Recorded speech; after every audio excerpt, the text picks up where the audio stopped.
All right, legends. How is everybody doing today? Today should be a very interesting day in the market because Bitcoin is approaching some absolutely pivotal levels. Let's talk about it.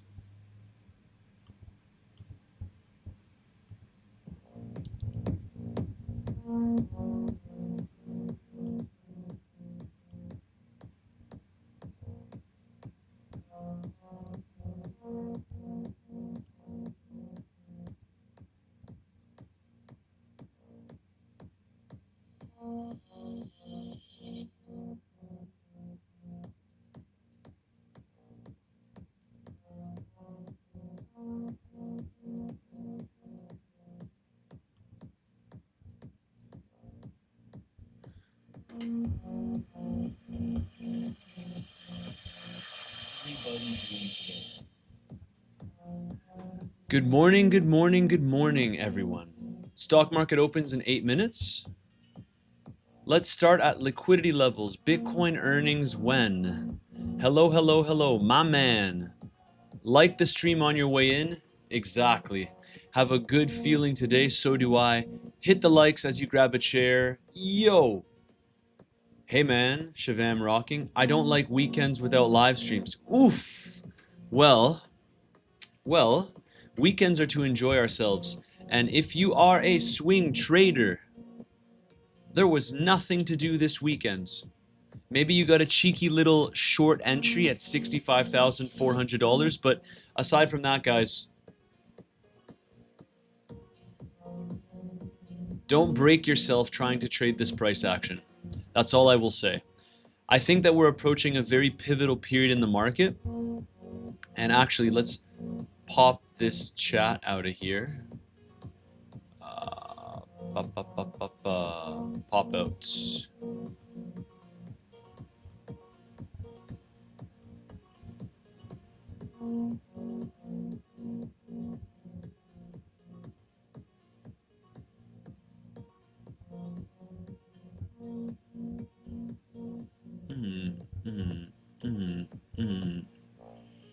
How's the connection? Is everything fine, legends? I just want to make sure that everything's okay. As you can probably tell, new studio background again. Just without seeing you around makes me feel missing something. So here's the thing, legends.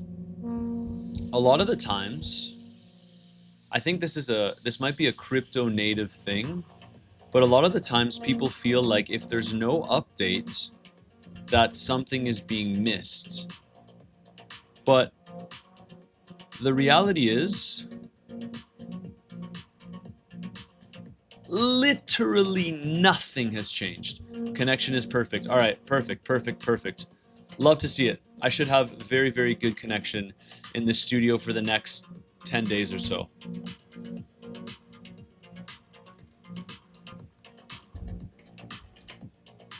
So, if you guys watched my latest video, I actually talked about how this zone that we're currently in, that we're still flirting with, is a very critical zone for Bitcoin to get past.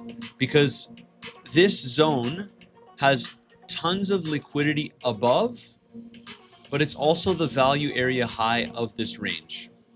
Now the stock market will open in 5 minutes, so before we kick off a proper stream today, please remember that nothing that I discuss on the channel should be construed as financial advice. I am a guy on the internet, I'm just putting it in plain language, I am a guy on the internet sharing his own personal trades and his own overall market analysis. I would recommend that you read the entire disclaimer in the description down below. It goes over how to access my community and extra tools that I offer. But at this point in time, I don't think that people should be stressed out. I see a lot of people calling for the bottom to be in, which is positive in terms of the overall short analysis. Now, if you're new to the channel, guys, and excuse me if you guys have been watching me for a while, I have to keep on reiterating that in this market, at this point in time, I am still very much net short, and all of the trades that you're seeing on screen here were shared within the community. I still have my massive 600K Bitcoin short open, and I plan to actually add to this existing position. Now, we also have the fact that I've been longing Bitcoin from the lows, and I haven't adjusted these positions. I might actually look to take a little bit more profits from my Bitcoin long and still have my SFP short from $66,800. I'm actually hoping, I would much prefer if this trade got stopped out at break even, because I've already secured around 15K on this trade within the community. But as a swing trader, really, there hasn't been that much going on. Now, I made a promise to my community last week that I would be looking into implementing a little bit more scalps. Now, it's very important that I caveat that with saying that I am a swing trader. I will keep repeating that because I think that swing trading is the best way to make money over time in this market. That's been my own experience. However, I understand that some people are starting to join my community and they want more scalp trades, which is okay because I built up my portfolio through scalping, then I transitioned into swing trading. And so I understand that. If you see me in my community posting scalp trades, and I might also hire a professional trader to join the community, if you see me doing that, I will be risking between 0.25 to 1% of my trading portfolio.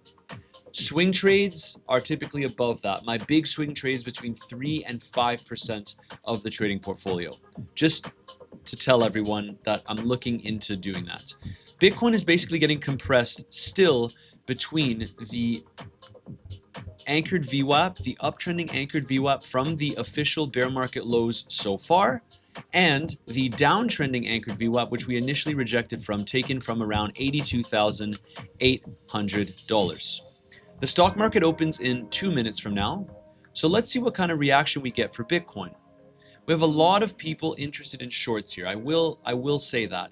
I've been seeing a lot of posts on social media, but the liquidity suggests that if history is to repeat, if history is to rhyme, Bitcoin can actually create an absolutely disgusting flush to the downside. But my preferred scenario is still that we can hopefully push a little bit higher, because every single time that we've been getting rejected so far, it hasn't led to big pushes. You can see a wick here, another wick, and yes, we dropped this morning a few $100s, but in the grand scheme of things, this is nothing, you know, this is nothing. So we have a lot to discuss today. We have 1 more minute until the stock market opens. Kicked off the live stream just a little bit later. Let's go through some comments as we wait for the stock market to open in the next 30 seconds. Hello, hire me as a pro trader. Please stick to swing trades. Matt, you should create an entry-level portfolio. Start with 5K and we can see how you grow it. This is the thing though. It's all fun and games to do that, but now that I'm at a point where I have significantly more capital than 5K, I have to keep it real with you. I genuinely don't feel like adding that stress to my life. So I need to think of a way that makes most sense. If you know me, the stock market's open, and here we go. Here we go.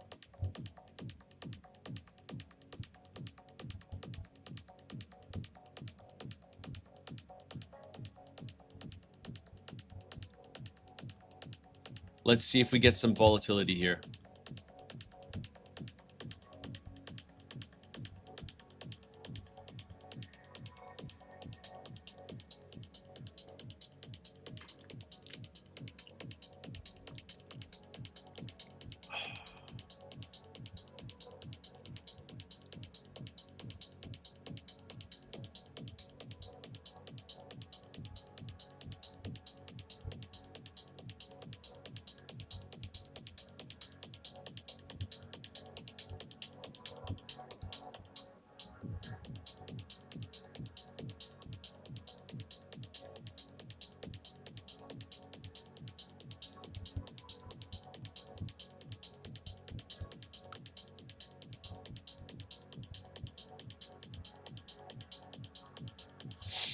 Sup, Matty, my man? How are we doing today? It's holding for 3 days. I think it will still hold. There's no point of trading with a 5K portfolio.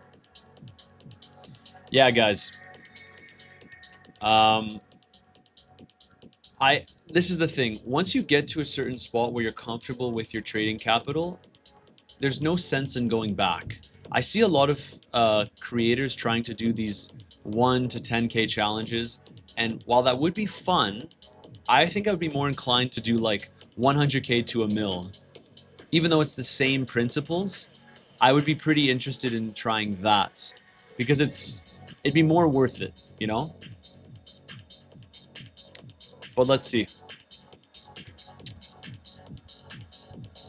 Please stick to swing trades. I will. Most of my trades are swing trades, but I am considering adding a couple more trades for those of you that like scalping around. That's how I actually trade the market, so swing trading is the way to go. Someone talked about SpaceX. How is that looking?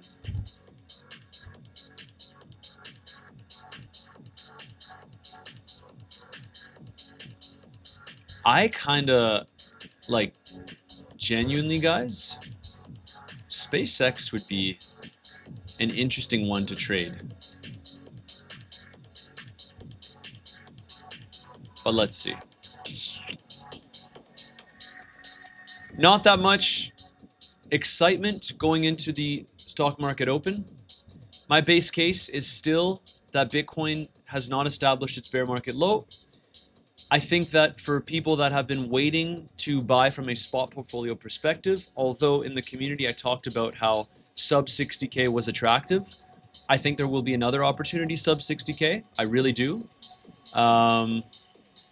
We know that historically, after the summer relief rally, Bitcoin tends to slow down a little bit, creating that Q4 bear market low. End of Q3, Q4. Let's see.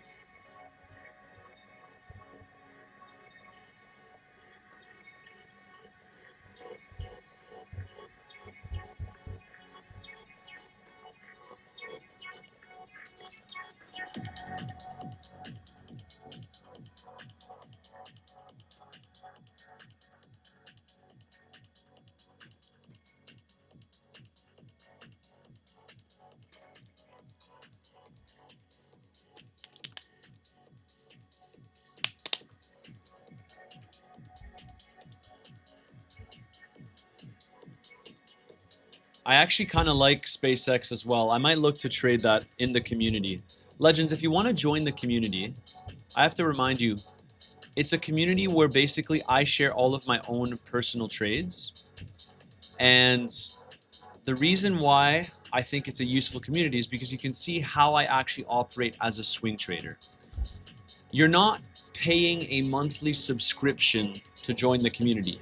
It's just a community where I share my own trades. And if that sounds interesting to you, just DM me the keyword BTC on Telegram to join my private group. The way it works is you sign up with any of these affiliate exchange links down below and you start trading on there as you normally do, and you get access to the community. Someone asked about Kraken recently. The great option that we have with Kraken, which we recently added as a partner, is not only are they a very, very reputable exchange, they've been around forever, they have tons of licenses, but also if you're already trading on there and you've been watching and you've been thinking, okay, Kraken is where I normally trade and I want to join Metzger's community, well, we can basically transfer you under my referral, my affiliate referral. And what this does is you just get to keep your current account and you trade on there as you normally do, and you get access to the community. So that also applies for BTCC. The other ones, if you'd like to join those, unfortunately, you do have to create a new account, but there's tons of perks for doing so. And one of them being access to MindPillar, which is what I use from a spot portfolio perspective, but also from a trading perspective. Here you can see that on the, wow, we have a lot of shorts jumping in here. Very, very interesting. A lot of shorts jumping in.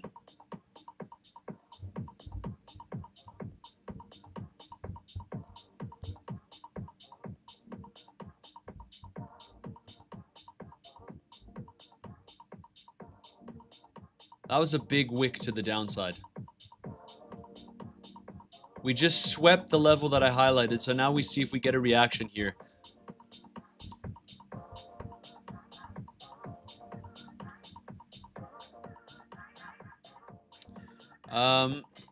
Alex Dio, for Indian people, which one should we open? In terms of if you're talking about the exchanges, guys, you have to check. You know, I'm not an expert in terms of what exchange is available in which location, but that's why we have tons of options down below. So you just have to make sure you check, and I'm sure there should be an option for you. Use the fixed range volume profile on the USDT chart. It provides some interesting insights. Ah, I have honestly never really done that. Very, very interesting, guys. Very interesting. NASA, I typically don't do that on this chart. But guys, I would recommend USDT plus USDC because this gives a clearer picture of stablecoins. It is still relatively similar, but we talked about this on the channel before, guys. This zone, like this chart, is super bullish. And that's not what you want to see for crypto. So I would imagine here that USDT dominance plus USDC dominance can probably find support around these levels that we're about to tap into. And as we drop, if we are to drop into the zone, this maybe provides another few percent rally for Bitcoin and the overall crypto market. But then if we are to bounce, this is entering bear market low territory, in my opinion, of course. That's how I view it. So I keep my eyes on this chart. You know, we had several retests. This is the monthly chart. If you go on the weekly, it's a little bit of a clearer picture.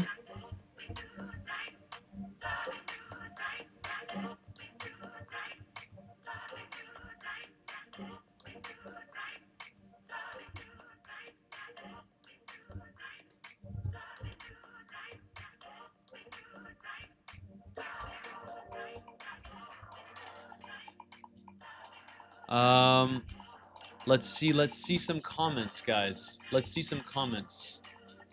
Matt, where do you live if you don't mind to say that?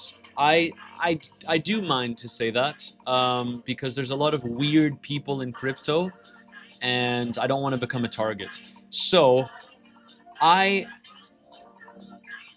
live in Dubai most of the time, but I travel a lot. That's what I'll tell you guys.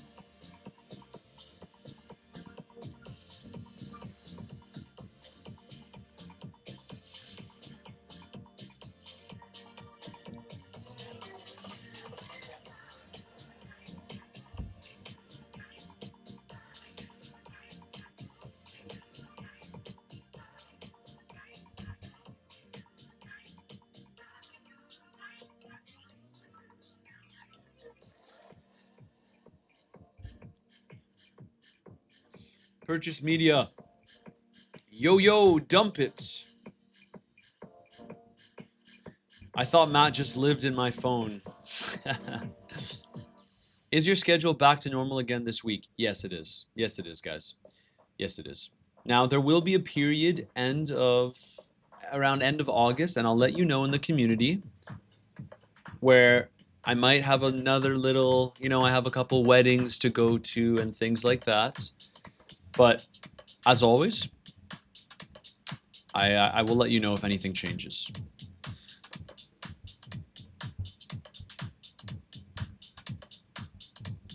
Wow. Whoa.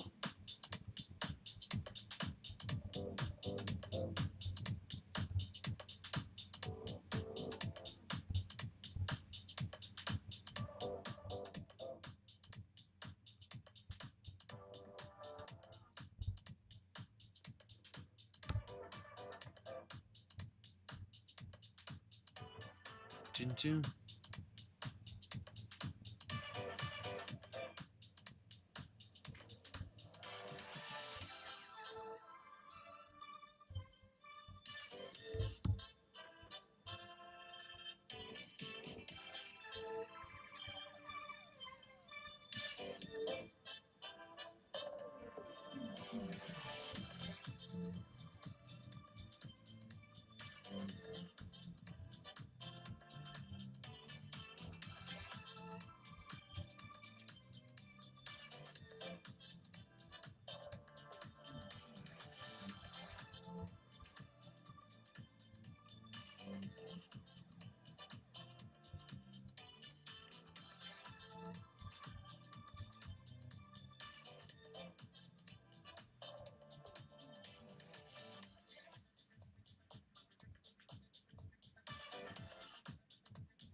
Dumpy, dumpy.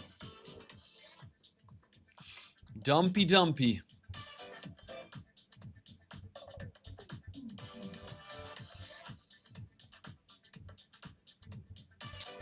Getting rejected at our cluster here. We swept, very important to know, guys, we swept the value area high. So this was a pretty interesting short setup zone for a scalp at least. I actually talked about it in the community, although over the weekend I did not take this trade. That's why I think that if you are a pretty decent trader already and you're looking for opportunities in this market, you're looking for interesting zones that I think trades can react from, that we can get these reactions from, the community is probably an interesting one for you, because value area high is always a critical zone for us to break past. And this doesn't mean that we have to absolutely nuke. Can we? Of course. But this usually provides some kind of local resistance. Look at how many times in this range that we've tapped into the value area high. We have one over here. We have another one over here. We have another one over here. And another one more recently. So it's always a good zone for a potential reaction. And that's exactly what we're seeing right now. We tapped into it last night.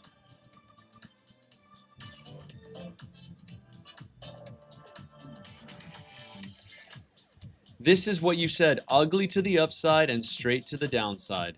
Yes, and maybe this is the start of straight to the downside, but this is, like, guys, if you were in a long here, it's not like, you see how many times we're wicking to the upside and it's so choppy. When the downside comes, it comes fast. Is this it? I'm not too sure, to be honest. But we've seen it. Look, it's just ugly to the upside. And that is what classifies a bear market. That is a bear market.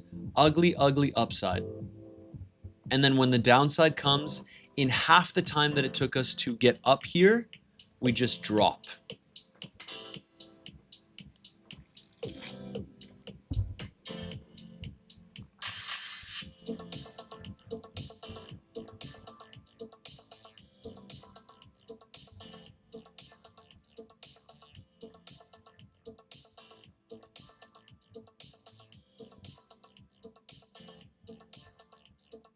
And yes, guys, the title of this live stream, if you guys tuned in because I named it Saylor Sold, he did sell. So he sold around 1,700 Bitcoins, which is not his first or second sale, at an average price of 64,262. Now, what's interesting is the stretch product is climbing up ever so slightly. So it's getting interested. It's getting into that buyback zone relatively soon. Or it is in that buyback zone. And the next dividend date is August 14th, which is in 4 days from now. So what this would mean in theory is that if he can get this back to par, he then gets that excess capital to be able to buy more Bitcoin with this stretch product, which it's been a very long time since he's been able to do it. Look, if we scroll down here,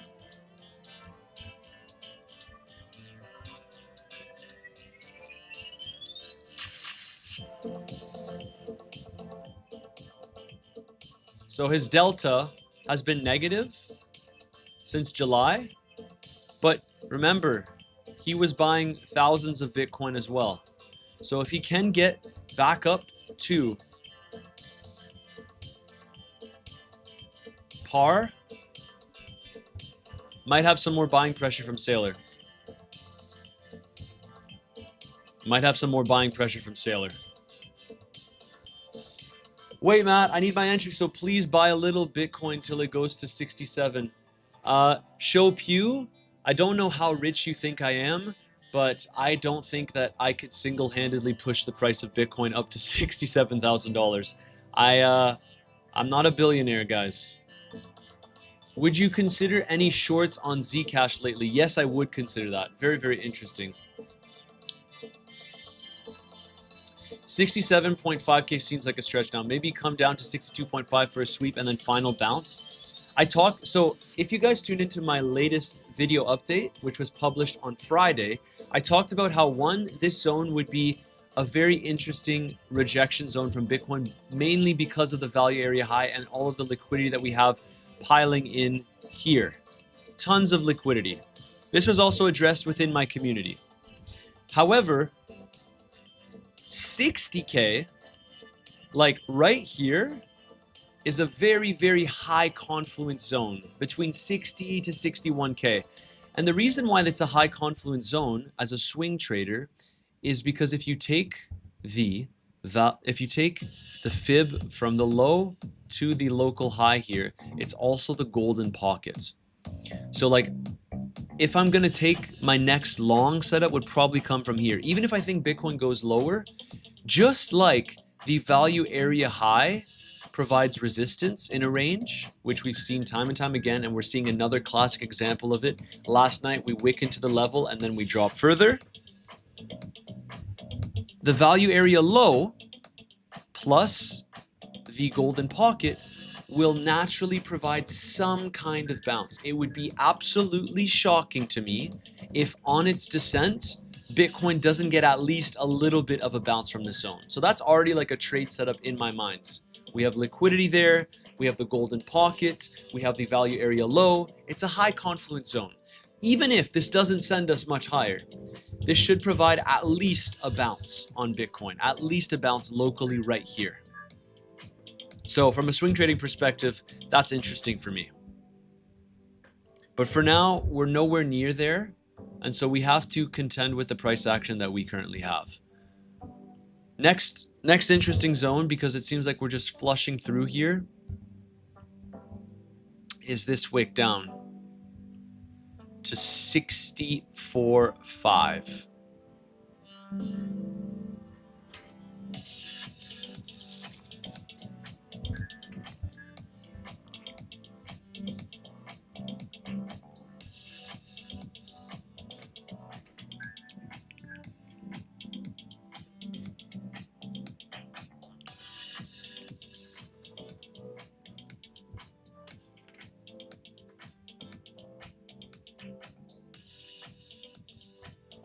Wow, what a dump, guys.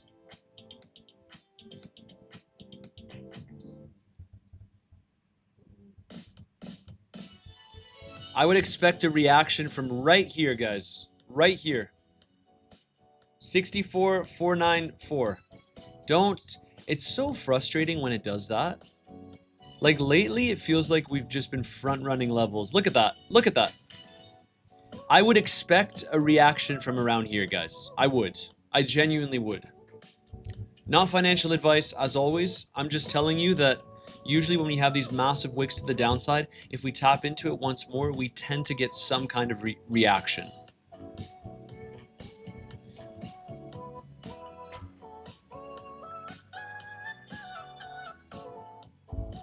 But hey, we perfectly tapped into the value area high.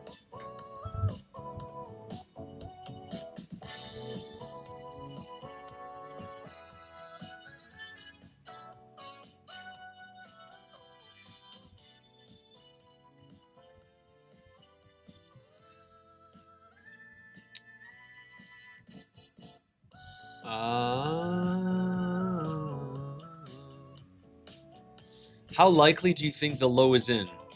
The low for the bear market? I would still say that there's a 65 to 70% chance that the bear market low is not in. So even though, and again, if you want to see my trades from a swing trading perspective and how I operate in this market, make sure to join the community. A reminder, it is not a paid monthly membership. If you want to see what I'm doing, you can join. First link in the description down below. Even though I took a long at $58,000, I don't think that 57.7, which is the low so far, I believe. 57.7, right? Let me just make sure I'm not just spewing nonsense. $57.7. I don't think that that's the bear market low, but we have a lot of people getting bullish again. And I think that it's going to be unfortunate. The same crypto influencers, the same exact ones that were bullish here, that were bullish here, that were bullish here, the same exact crypto influencers that were bullish there are very bullish here, saying that the low is in. So just be careful. Be careful.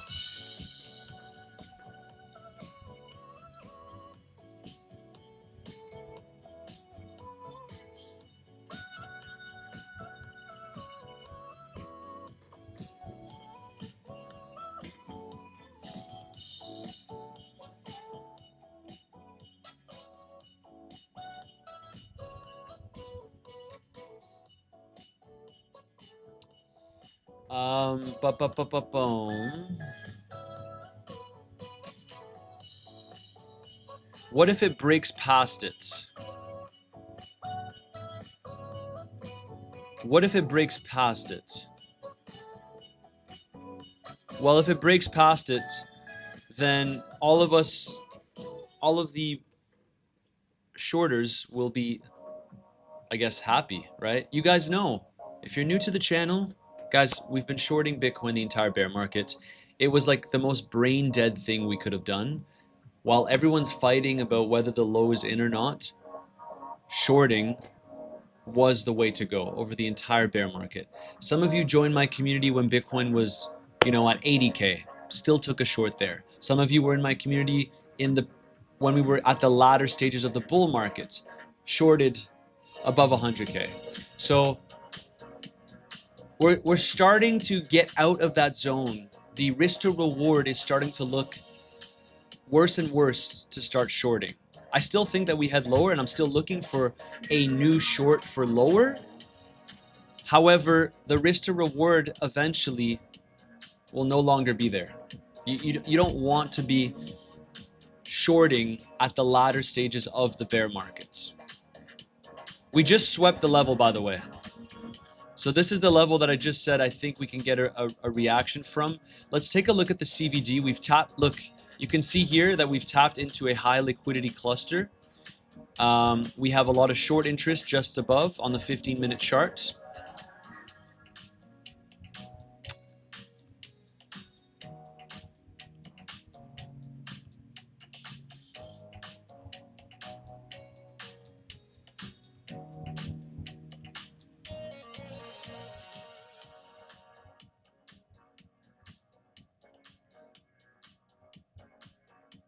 If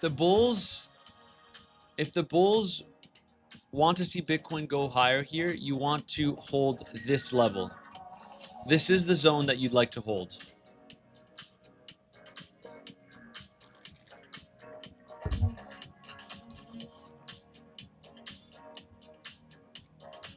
Might take a while. Might take some choppiness.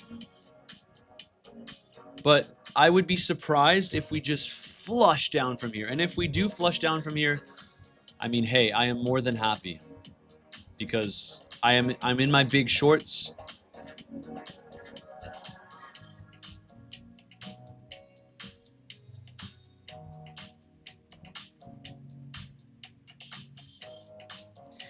Matthew says, thanks for calling that 57.58K low. It was spot on and longed at that time. Amazing, man. Amazing.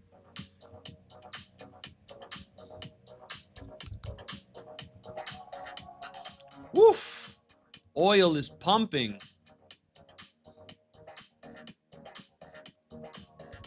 Oil is pumping.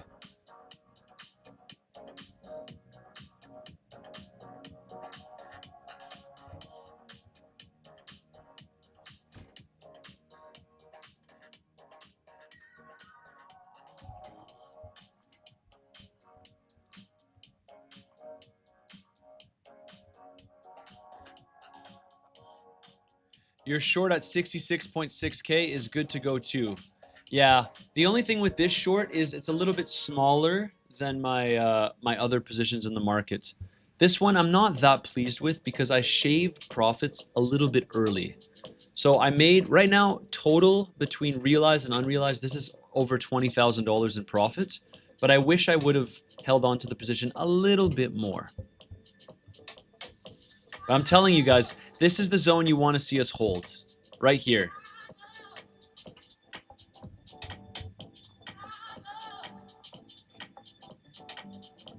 Short on ADA looks very interesting. The only thing with ADA is it's already beat down so much that I'm not that interested in shorting.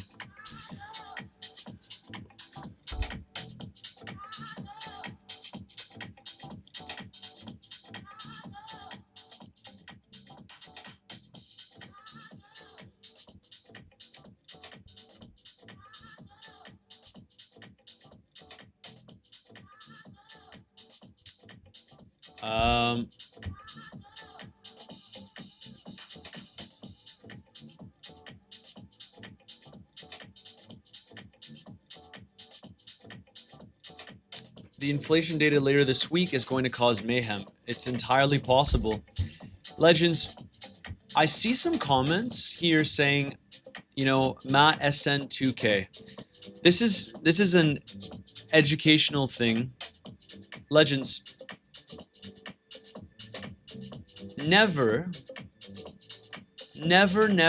say that there's a 100% chance of something. Please don't make that mistake. Please. If that's the mentality that you have when it comes to trading, you're putting yourself in serious danger. So, please, guys, please, never say there's a 100% chance of something happening. Do I think the bear market low is in? No. I still think that there's I said 65. I think there's a 70% chance that Bitcoin breaks below 57.7. But 100%, you will never hear me say that. Trading is all about probabilities, and until you can accept that, you will not be a good trader. How is your short Tau doing? It's doing fine, guys. This one is still up around $97,000 on this trade. Still holding it. No stress. Amar, who's longing? Amar, man, it's been a while, right? It feels like it's been a while. My man, nice to see you back, Amar. Hi, Joe Live, hello. Hello, everyone. I longed oil at 76.5. Hope it will be good. I mean, wow, that's a great entry, my man. Look at that, 76.5. Look at that. What a pump. What a pump. Legends, this is the zone you want to see Bitcoin hold. If you're bullish, I would say that this is genuinely the zone you'd like to see us hold.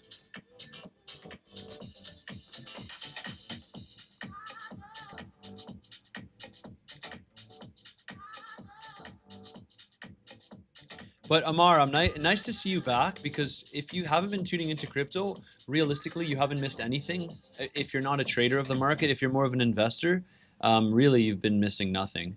And I could see this. Look. Did anyone... Hey, I'm going to ask now in the chat, did anyone long this?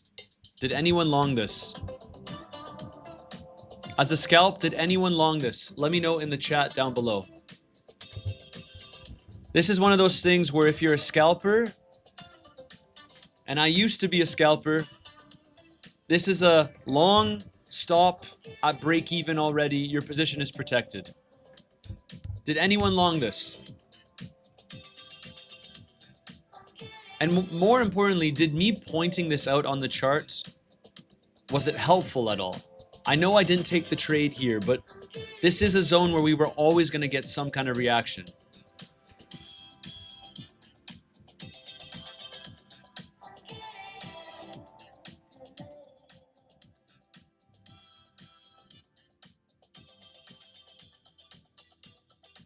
There you go, guys.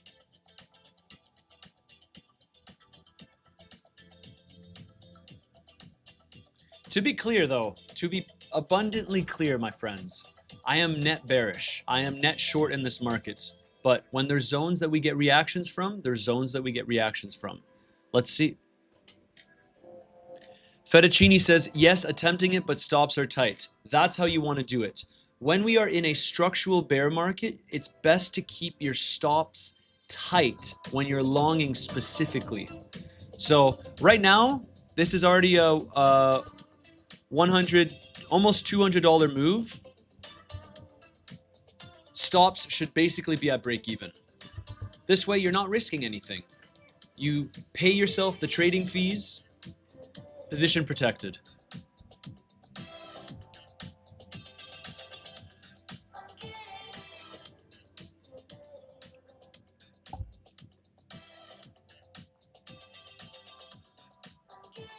If price hovers around here, I'm interested as well.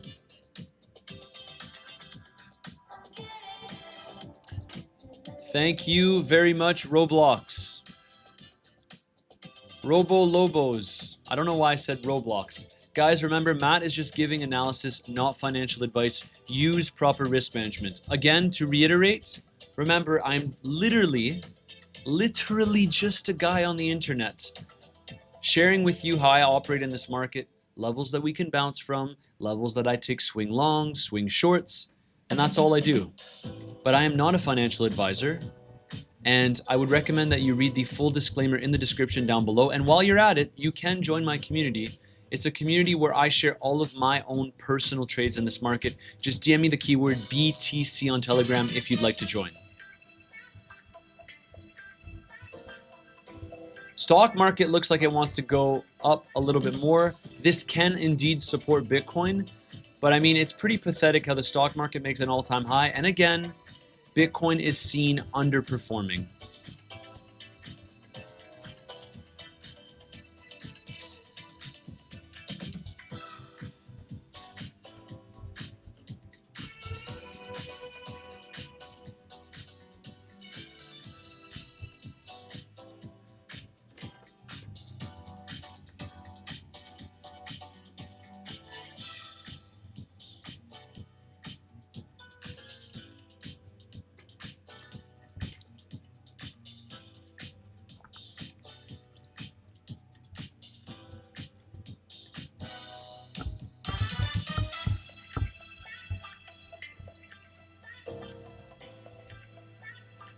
Stock market bubble going to collapse soon. I do think that this year maybe we get a correction in the stock market.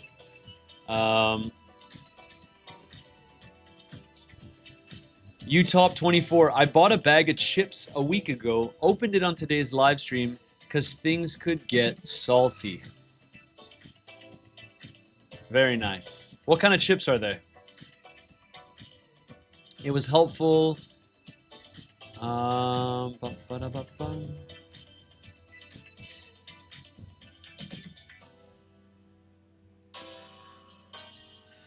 See, this is an interesting thing, Purchase Media. I tend to agree with you, right? I feel like this, Purchase Media says, I feel like the amount of times we have wicked into the value area high and closed several daily candles above the point of control and the VWAP, we should see that push higher, even though we've just had a little dump. It would shake a lot of people out. I know a lot, here's the thing. I know a lot of people that have aggressively entered shorts here. And if you're protecting your position, then that's totally fine. But there's still a little part of me that thinks that we can push higher. Don't get me wrong. To be perfectly transparent with you, I stand to benefit massively if Bitcoin dumps from here because I'm still in a huge Bitcoin shorts. And I've been vocal in the community about shorting. But I wouldn't be surprised if we could push up a little bit higher. I would like to see that, actually. My best case would be I can get stopped out of this trade, my short at 66.8. Now, I don't know if we can make it all the way up there. But if we take a look at history, guys, and remember, history can rhyme. It doesn't have to repeat perfectly. But if we take a look at history, there's a couple of things that we have to contend with. In 2022... what happened with Bitcoin was a interesting move in the bear market where we had the relief rally, as we always do in the summer, but we did not even tap into a super critical level. So you can see we front ran this previous cluster right here. We did not tap into it. We did not tap into the bull market support band. We did not tap into the 200-day moving average, and that was it. In 2018, it was a little bit different. And 2018 has been, I would say that this bear market has been closer to 2018 than it has been to 2022, because this long that I took at the lows almost was identical to what happened in 2018. And in 2018, we pumped above the bull market support band and all the way to the 200-day moving average. Then we dropped. Now, from a time-based perspective, in 2018, what actually happened was Bitcoin managed to create its top at the end of July, which of course we're past now. In 2022, Bitcoin's top was actually would be basically 5 days from now, right at the middle of August. And August ended up turning red after starting off bullish. So our 200-day moving average for Bitcoin is actually currently sitting right at $70,000. This would be absolutely epic. But remember, if everyone is eyeing this level, there's a strong probability that we simply just don't make it there. So I have my short exposure from higher, these shorts that we took within the community. I even took another short at 82,500 on weeks, or sorry, 81,500, I should say. This was also shared within the community. So you can see that I am still net short in this market. There's going to be zones where we react from, of course. But if we can hover around the lows here,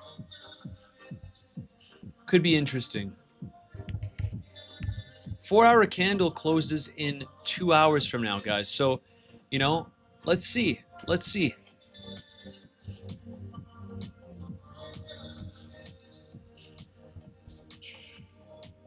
Let's see.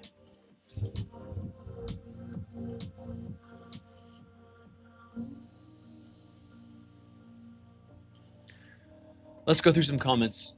Hi, Matt. Good to be back. Given Wednesday, Thursday news, CPI, PPI, maybe some de-risk until then, and then maybe a major move up. It's possible. Decent push higher would catch a lot of people off guard. I tend to agree. Now, if we take a look at the liquidity, a lot of you guys love it when I talk about liquidity. And actually, I mean, I like talking about it. Check this out. On the 6-month time frame, there is still more cumulative short liquidation leverage in the market compared to cumulative long liquidation leverage in the market. Right? So, and you know what would help? A flush above 67, a flush into 68. And why would that be very interesting? Because it would put us above the downtrending anchored VWAP that we initially rejected from. But it would also tap into this pivot up here, the major pivot so far. And we would find our way into no man's land where everyone, like if we made it here, I think we would have a lot more longs piling in. I think that a lot of people would wait for the bull market support band and the 200-day moving average. And I would be willing to add to my swing shorts. Anywhere above the downtrending anchored VWAP, I'm adding to my existing swing shorts. I'll start slowly and I'll keep you guys updated in the community, but that's my game plan, if we can make it there. Otherwise, my positions are big enough. If Bitcoin drops to 40K from here, let's say, to 50K from here, I'm probably gonna make 700K, maybe even 800K on my Bitcoin short. So I'm patient with it, right? I'm patient with it. And all these trades were taken publicly within my community. Below buy cost. Hello, Matt. Tele Ross, my man. Did MicroStrategy actually sell? Rabin Hassan, yes, they did. So guys, I think they're just called Strategy now, actually. They did sell. They sold 1,700 Bitcoins, around $100 million worth of Bitcoin at an average price of 64,200, which is actually funny because we're above that price right now. They sold last week. Guys, what is going on with the Clarity Act? Check this out. There was only a 15% chance, and now look at that. We're pumping. 30% chance. What's going on?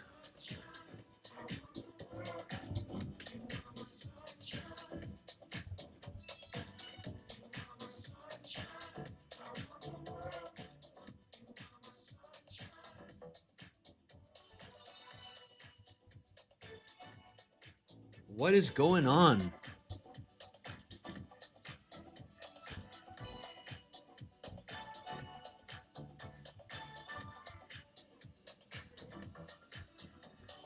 Tom turned bull. No updates on Telegram?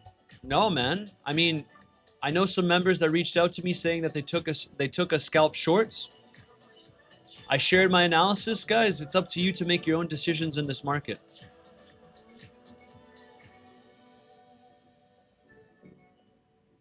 Insider trading maybe, but I'll give you guys a new update today after the live stream. I still think we have some very interesting price action ahead of us. The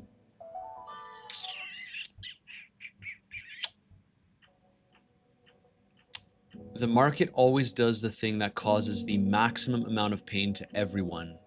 100%. 100%.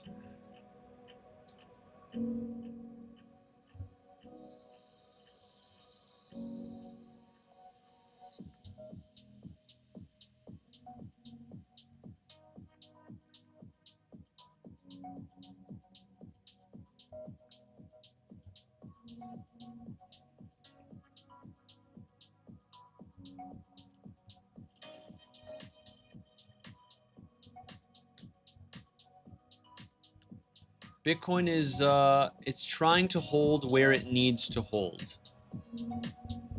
We got a $200 bounce so far from the level that we just discussed minutes ago. So let's see. Let's see, guys. I want higher. I would love to see higher. I would love to see all the shorts squeezed out.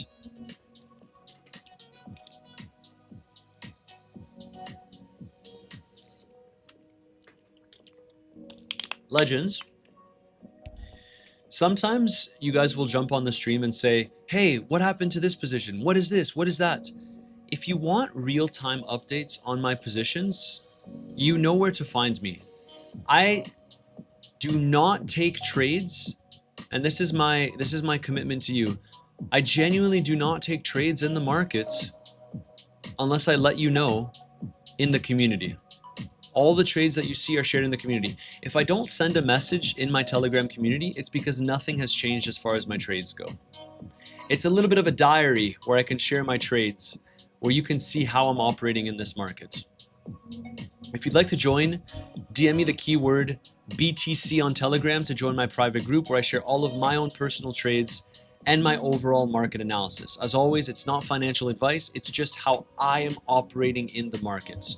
My base case is still something like this. And we're getting to the latter stages of what we've seen in previous bear market relief rallies, summer relief rallies, where Bitcoin tends to trend lower. So let's see. Let's see, guys.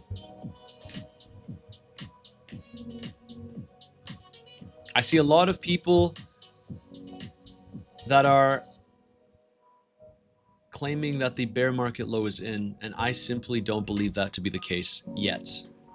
Sub 60K was a good zone, guys. It was. And we talked about it within the community. We talked about it on the live stream. But as a swing trader, you know, when price is hovering between $2,000 for weeks, maybe that's an exaggeration. But actually, you know what? Let's call it here.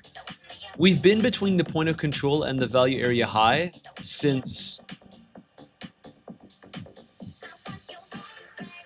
Yeah, we're looking at about a week. So Now, what you don't want to see is for us to start rejecting here. So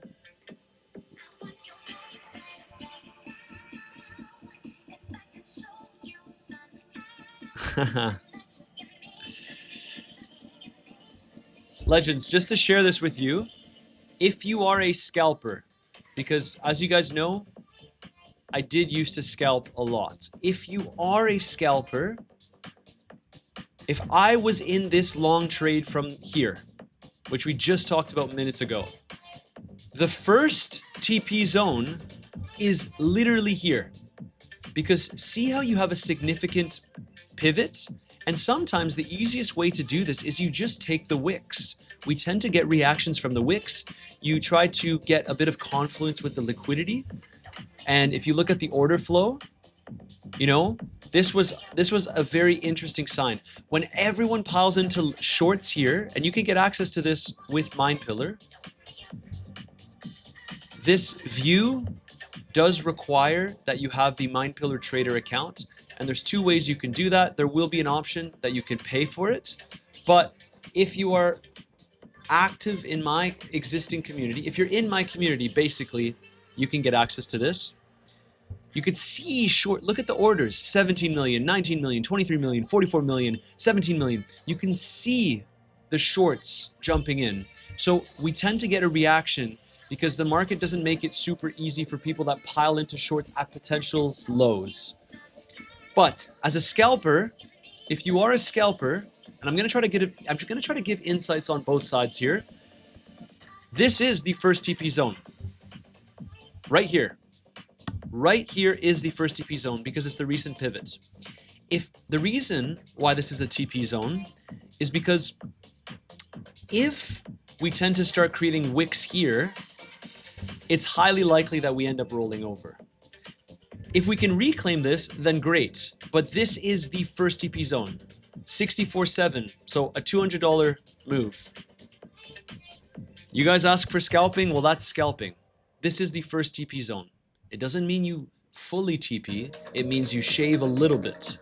On Bluffin and the exchanges that I use, you know, you could shave a little bit of profits from your existing positions. Now let's see, if we reclaim this, then things really start to look interesting for a push higher.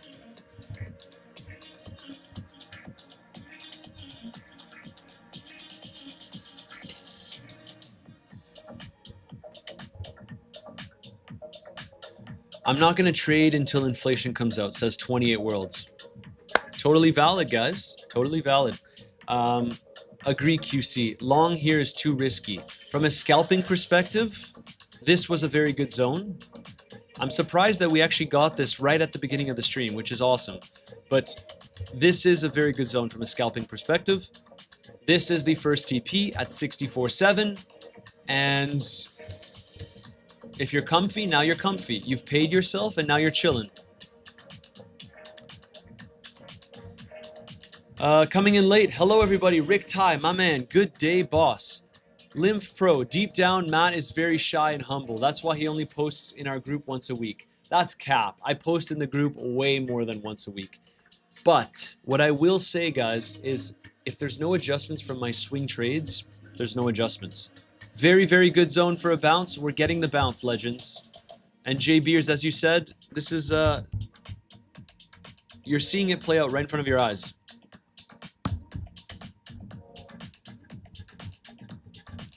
Now, all of a sudden, the 4-hour candle starts looking like more and more of a sweep.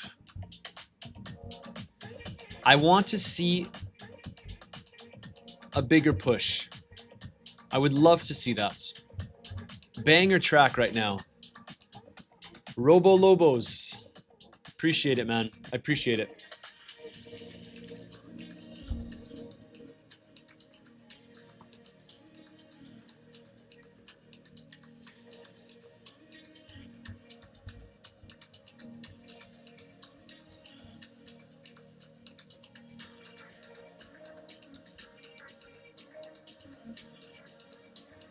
Yeah, I mean, you could see it's not going to be easy to reclaim this. Yeah, Average cost for Saylor, 75,600. Sheesh. Look, I hope for his sake that he can at least buy, like, you see these huge circles on the chart? You want to see one of those around the bear market bottom. You know, look at how he was buying in the last bear markets. Pretty pathetic, to be honest. And he starts buying as we head higher. Damn.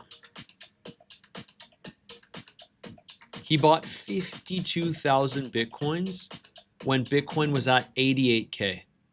And we were shorting that. Or actually, no, this was in the bull market. Fair. Actually, well, he bought, look at that, 22,000 at 95K. And we were indeed shorting that.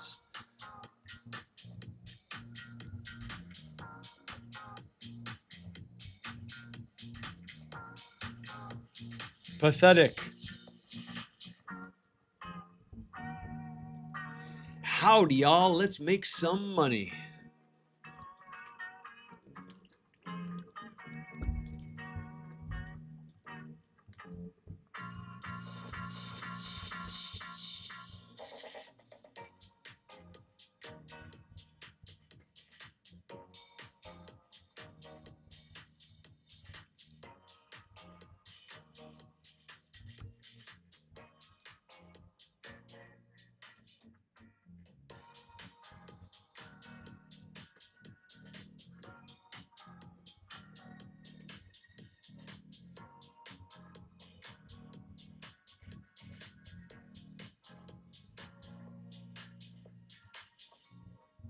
He can't be that stupid, honestly, top blasting the whole time. He top blasted so much. It's crazy.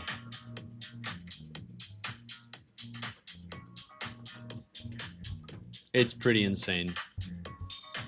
Legends, while you're at it, if you're enjoying the live stream so far, make sure to smash that like button, subscribe. It really helps out the channel.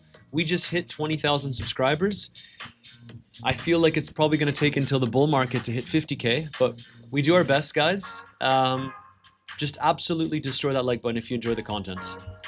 And as always, if you want to join the community, you know where to find me. DM me the keyword BTC on Telegram.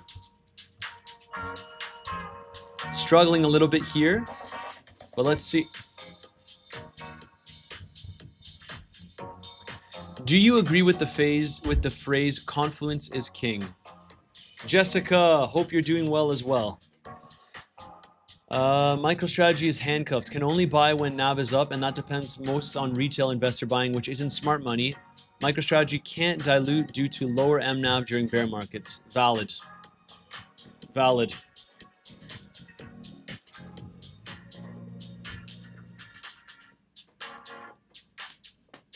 You know, I know you guys don't care about this that much. At the end of the day, I think a lot of people just, I don't want to say a lot, because you guys are a great bunch of community. I absolutely love most of you.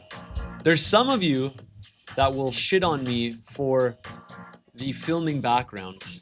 And now I'm very happy that I have a solid studio for like 10 days. As you know, I travel a lot. But it's just, this is the beautiful thing about doing what I do, guys. I get to update you out of anywhere, and sometimes if the Wi-Fi sucks, then it really sucks. But check this out. You could see the background I'm using now. Point update. Check this out. This was like, I found an Airbnb near my friend's place, and I'm in a dark room, but sometimes you need the updates, right? So I had to share with you guys the updates. I do my best whenever I travel, even if the setup isn't ideal. But sometimes you guys give me shit for that kind of stuff, but I like to take advantage of being flexible in what I do. It's just funny, because then I watch that, and then I watch like a high quality like background studio like I'm in now, and it's just night and day. Night and day.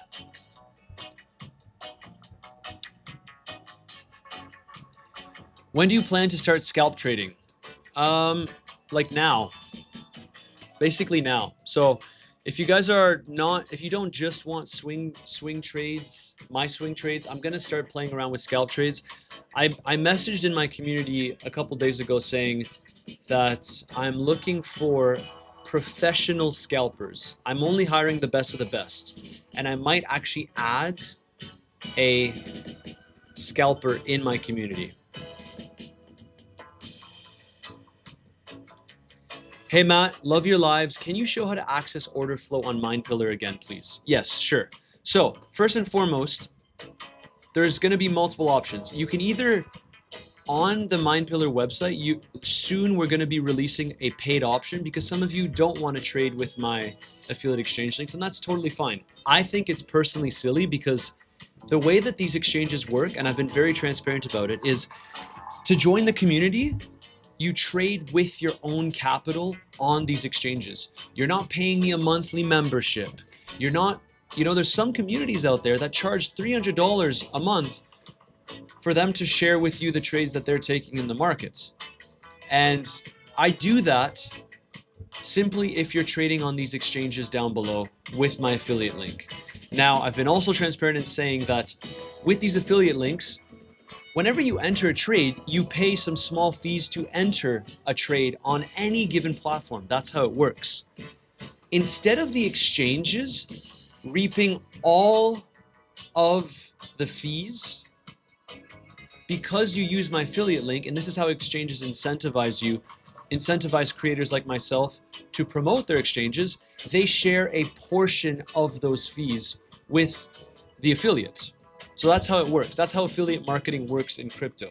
And basically, you were always going to pay some fees to execute trades on any crypto platforms. But the only difference is, if you sign up with my links, you get to join my community, and we've recently added MindPillar as an option as well. I mainly trade on Bluffin. It's my go-to. And guys, you can see here, Bitcoin is getting a very, very nice bounce from this zone. Nice to see that we're getting the reaction from here. On MindPillar, someone asked just now about so you go tools and you go the footprint chart. So under tools, you go down to footprint chart. I like to use the CVD and the footprint chart. Now to get everything that you're seeing here, you want to have this trader tier. That's my current plan. And the way this works is, if you go up in your settings on the website and you enter your UID, so you can see here, and there's nothing wrong, like, again, some of you will say, hey man, like I don't want to share my UID. Guys, the UID on these trading platforms doesn't give access to funds or anything like that. That's not how it works. Basically, it lets me know that, okay, you're under my referral. You can see here, I have no issue showing it. This is my UID, right? This is my UID. So how it works is you take your UID that you use to join my community and you paste it on the MindPillar website. Once you get into your settings section here, you go trader. That's how you get access to the trader version. So you get the liquidity bars, you get to measure the divergences, and you get the aggregate CVD. So that's that. And if you're trading on Kraken, I know, guys, I know, please don't scold me. I know I've been promoting Kraken, and I've added Kraken because a lot of you were asking for an option that works, that's been around for a long time, like Kraken. And I get it. They're a solid platform, but unfortunately, because they are a relatively new partner of mine, it takes time for me to give people access to MindPillar if they're trading with me, if they're trading on Kraken with my affiliate link. So it's a little bit of a more manual process, and it's been taking some time. I will say that. So we're doing our best. Any of the other ones, you do get direct access to MindPillar as well. Kraken takes a little bit more time. But I know that a lot of people were already trading on Kraken and they prefer that, which is totally fine. You get to choose where you want to trade. All right. So Bitcoin is getting a reaction from the zone. That's enough yapping about the tools that I use. Jason, I hope that makes sense. So if you want to find the footprint, you go to tools and then you come down here, footprint chart. And you can click on the MindPillar website down below, guys. Click down here, MindPillar, under the Kraken affiliate exchange link. Let's see now. This is going to be an interesting week because in theory, this is around the time where Bitcoin tops out for its summer relief rallies. We're getting very, very close to the top of the summer relief rally if the top isn't already in.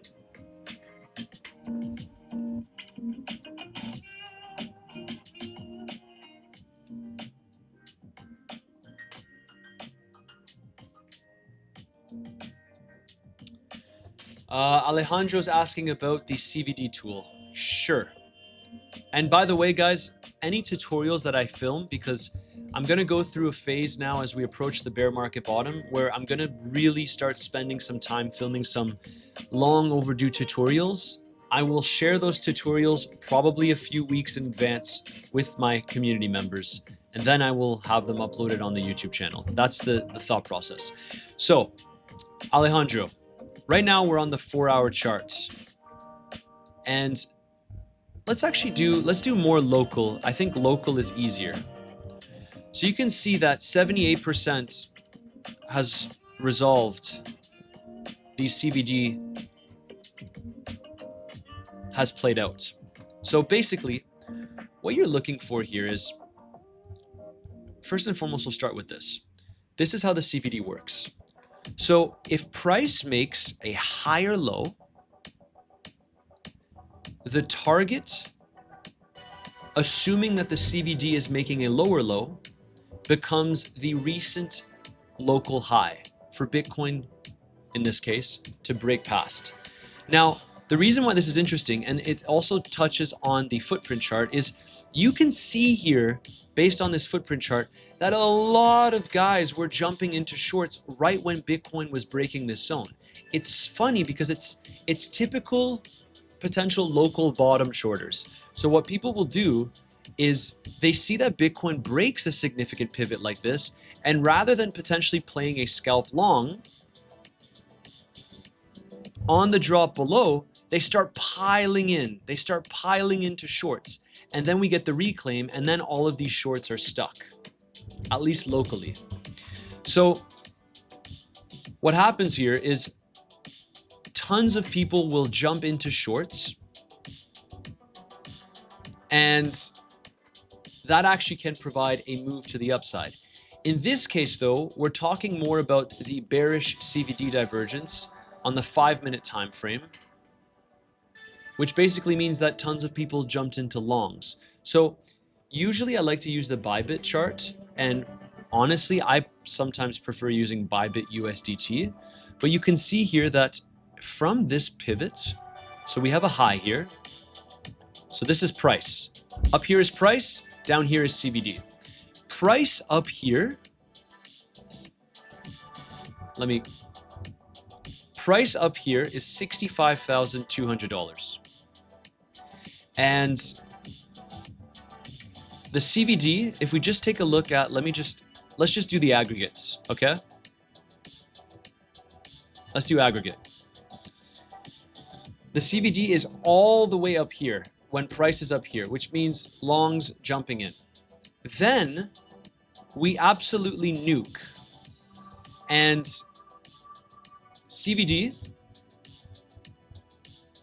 is making a lower low. Now where's the, sorry, 1 second.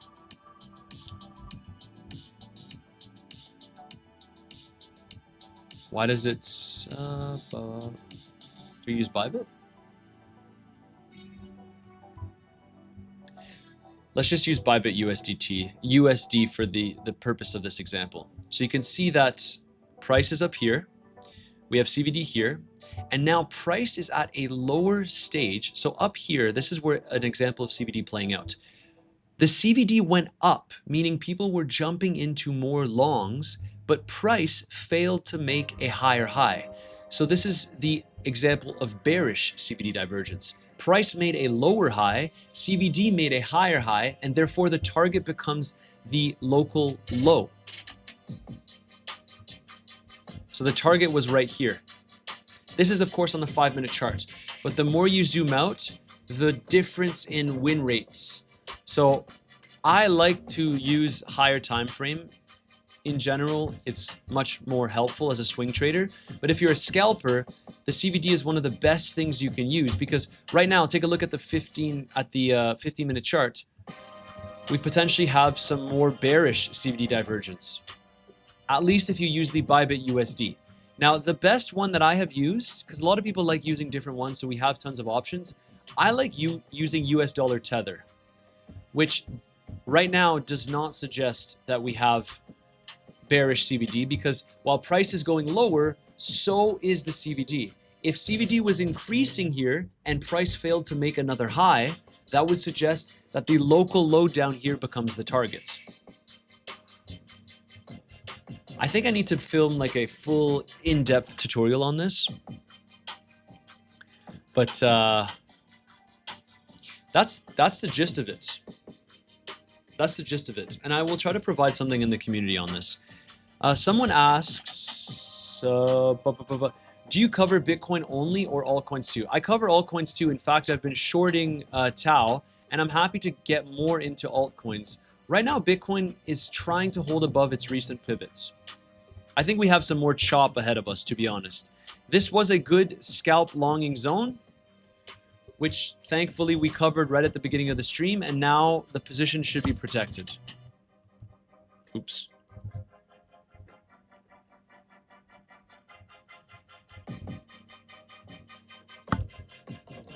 And keep in mind, guys, there are no certainties when it comes to trading. There never are. There never is. But 71% is pretty damn accurate.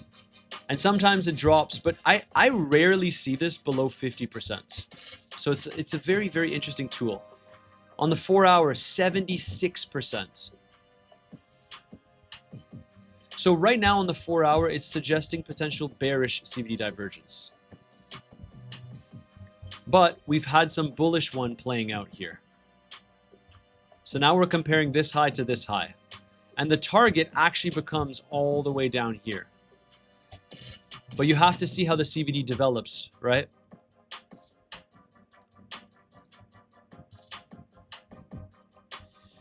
Anyways, stock market still wants to push on a little bit higher. Very, very interesting, guys.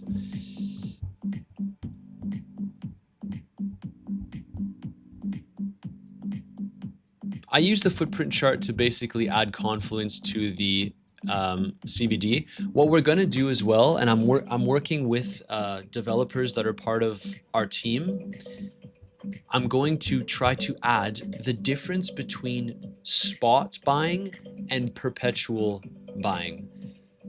So longs or shorts versus actual spot pressure. So for example, when a rally is mainly leverage driven, it tends to get flushed down very quickly.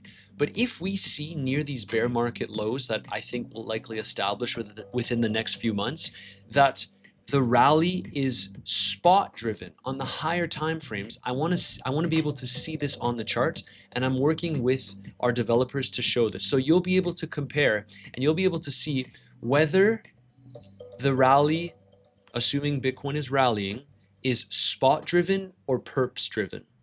I really, really like looking at that, because it means that, let's say, sometimes the start of a rally can occur because a lot of longs are jumping in and we start popping up a little bit higher. And then you get worried because, you know, if longs start jumping in and there isn't spot follow through, meaning actual spot Bitcoin buying, then it means that the rally doesn't have very, very strong legs. So what this means is a flush is likely to occur. Versus if spot also defends, and it's not just longs jumping into the market, but a lot of spot buying, that tells us that the trend can actually continue, and perhaps the bear market low is establishing itself more significantly.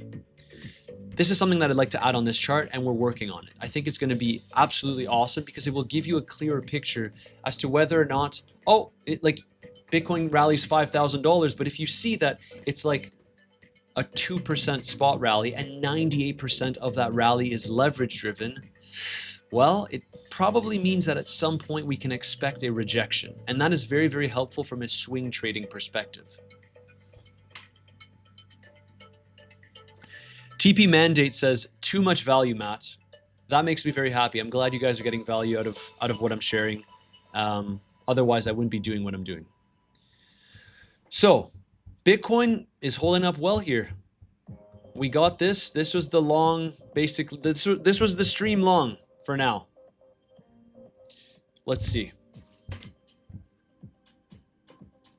I'm Fats says, doesn't CoinGlass already have that? They have it to some extent, but they don't have it displayed in this way. Usually if you want to see the orders coming in like this, shorts and longs, you have to pay for something like Exo charts, and they don't have it all integrated into such a tool where you're able to see everything happen at once. I think that this is going to be game changing in my opinion. Like these are just my thoughts, guys. But at the end of the day, the best way for me to make tools for you is to create tools that I would personally use. And that's exactly what we're doing with MindPillar. Now let's go a little bit more to the spot side of things, because I firmly believe that Bitcoin's bear market bottom will establish itself relatively soon.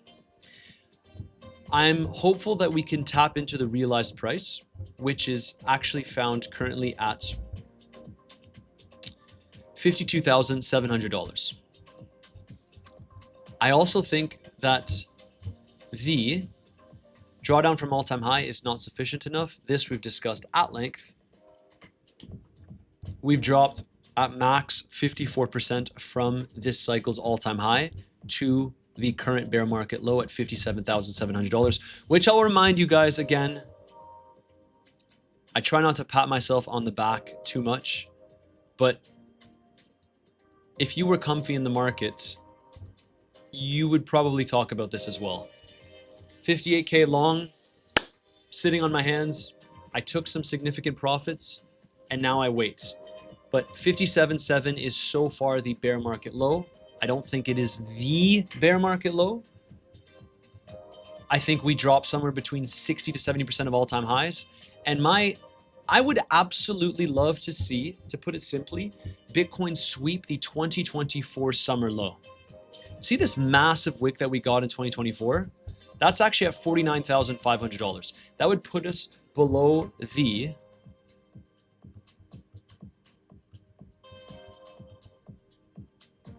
the realized price. Not quite at the balanced price, but still.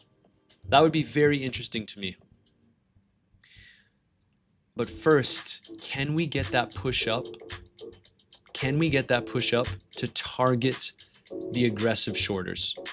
That's what I'm looking for.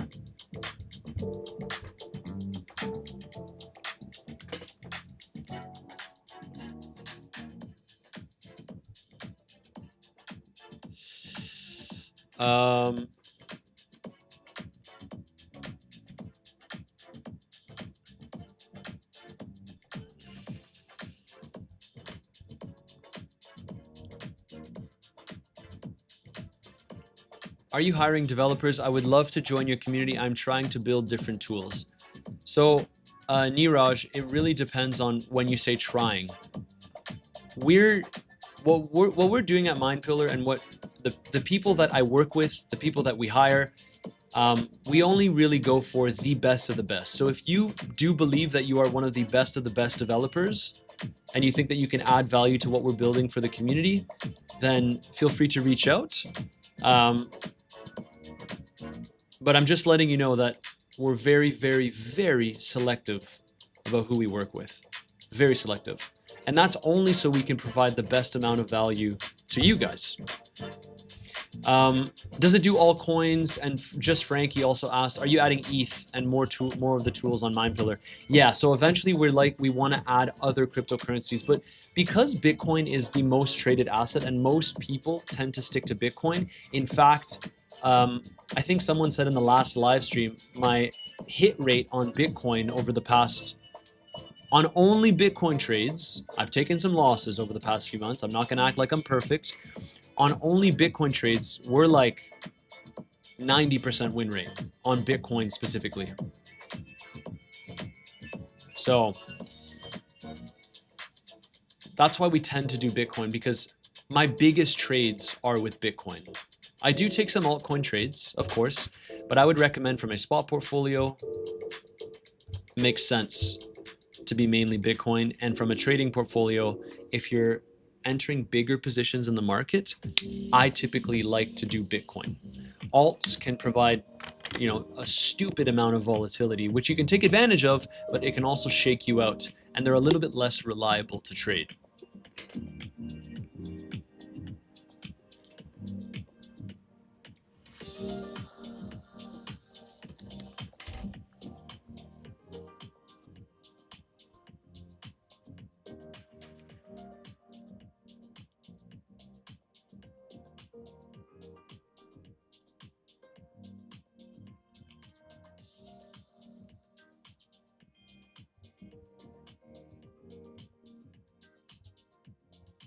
Let's see. You know, we're going into, it's almost 11 a.m. Eastern Standard Time here. And we're going into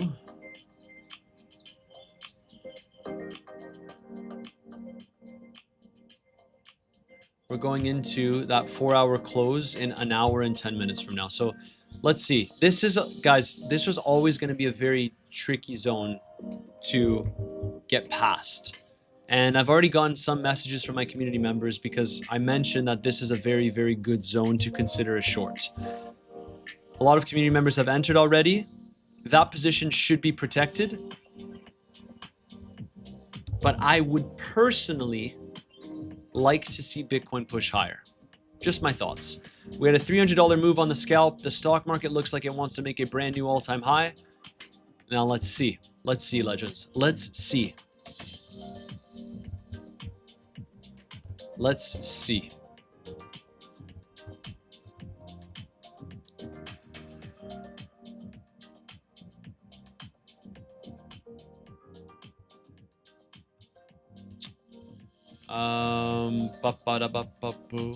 Matt is providing some crazy insights. Yasha, my man, I'm doing my best. I'm doing my best. J Beers, that is crazy, 90%. Bitcoin is just, look, from a swing trading perspective, guys, from a swing trading perspective, Bitcoin is actually not that difficult to trade from a swing trading perspective. You just have to be very patient. And I think a lot of people can't be patient because they don't have, they want big, big gains and they want to grow their portfolio before entering massive swing trades, which I can understand. I will go out on a camera here and say that I think that people that are trading with $10,000 plus that are in my community probably enjoy my community more than people that are trading with $500 because I don't enter a gazillion different scalps and I'm a swing trader. And when you're a swing trader, you enter positions with a little bit more size and you hold them for longer, but you're also a lot more patient. So, you know, my community is open to all, so you can see how I do things, but I have to warn you, although I'm gonna do a little bit more scalps here and there, I am still, at my core, a swing trader. Matt, I just want to say thanks for all the insight. I shorted SpaceX from 137 all the way down to 105. I also had a hedge long from 105 to 135. Now I will look to add to my short. Very, very interesting. Happy I can give you those insights.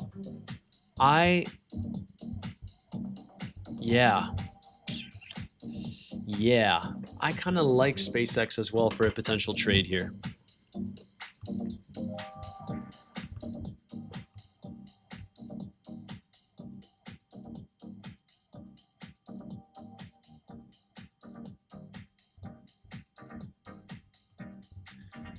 Let's see SpaceX. Let's do a range, shall we, guys? Shall we take a look at SpaceX? Remember, in the last live stream we took a look at the downtrending anchored VWAP.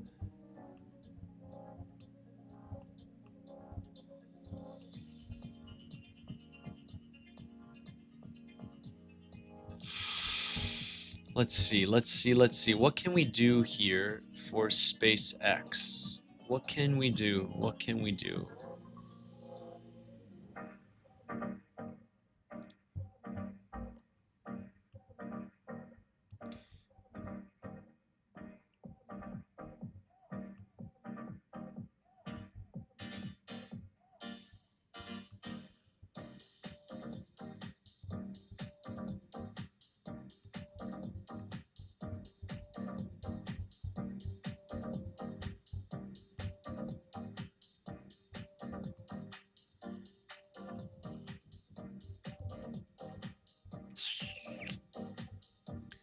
You know, if we had a move up here, highly interested.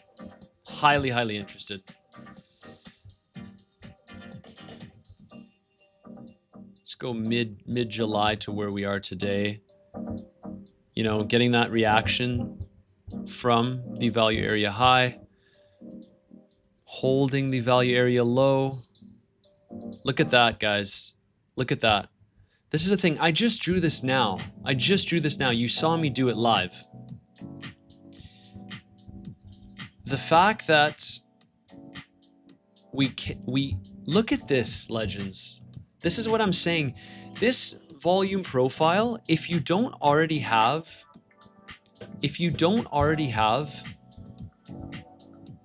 a good basis for your trading strategy, just use the volume profile. Look at this. I just drew this now right in front of you.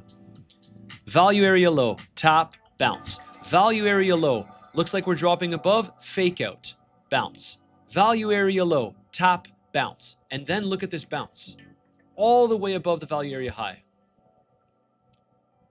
There's so many different assets that you can do this with. And honestly, I'm annoyed that I didn't personally take this trade now that I'm showing it to you on camera. Like, it's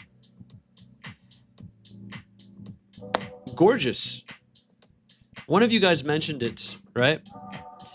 To me.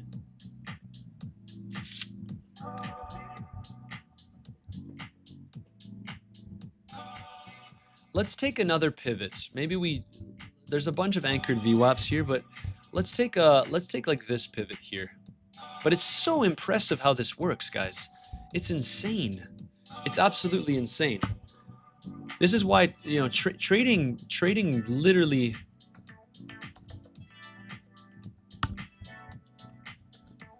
can provide you so much freedom when done right. Let me take the anchored VWAP from this pivot over here.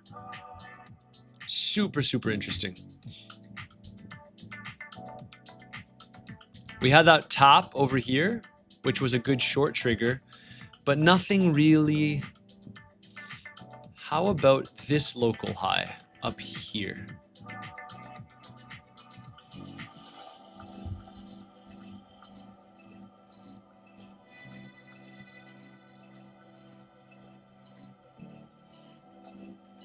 Nothing really.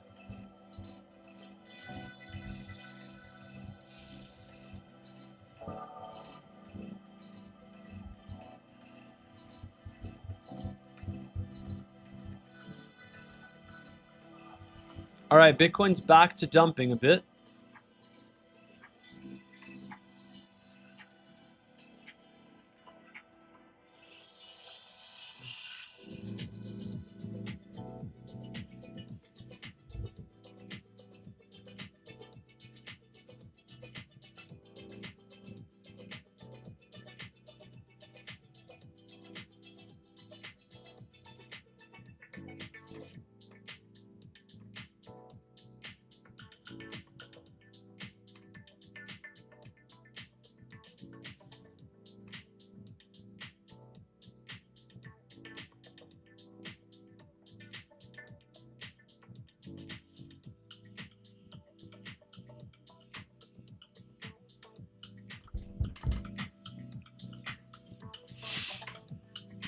Mm, mm, mm, mm, mm.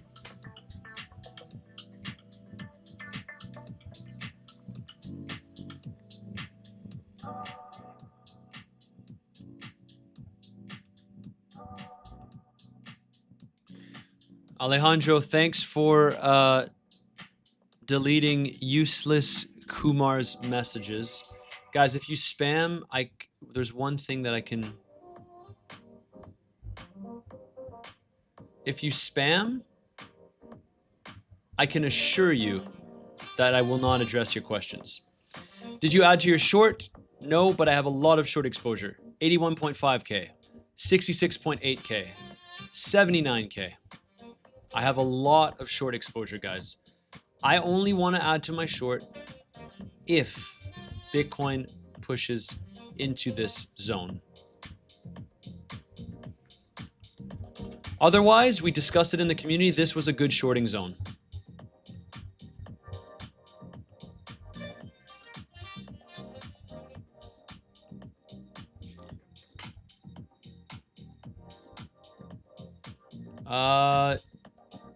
Jay, did someone block this message? Sorry guys. Which month is most likely that we see the bear market low? Most likely, I would probably say, yeah, like it should be around end of September into November. Like, I don't know, guys. I don't have a crystal ball. All I can really do is react to the price. And this is exactly why you take profits on scalps specifically. Check this out. Check this out. We swept the level. TP up here. Now we're bleeding. This is a bad 1 hour candle. But maybe we fill the wick. Look at that.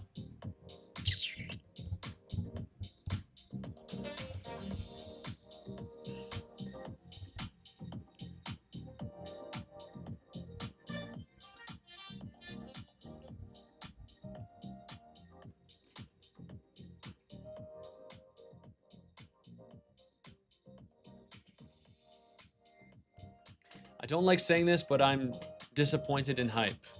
Disappointed in what sense? Is hype bleeding? It looks okay, honestly. Like,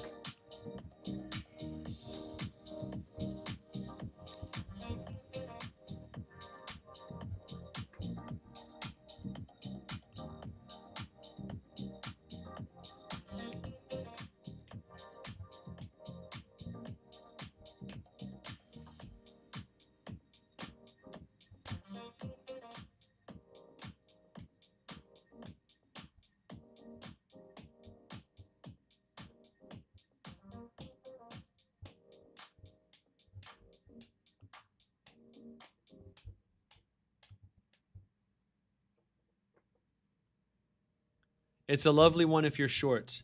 That's what I'm, that's my thing, right? As a swing trader, really, there hasn't been much for me to do. And sometimes I get on camera and I'll get accused of just talking about the same trades that I've been in. And it's true, I do talk about the same trades that I've been in, but that's the thing. If you're in the community and you're in active, like if you're in short trades, there really hasn't been that much to do. It's a bear market, right? Milk profits on the way down. Try to take some cheeky scalp positions.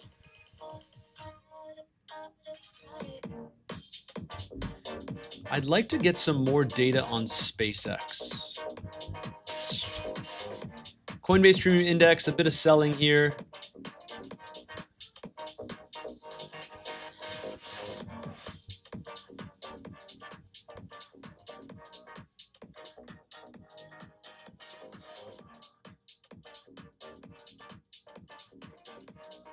Patience is key.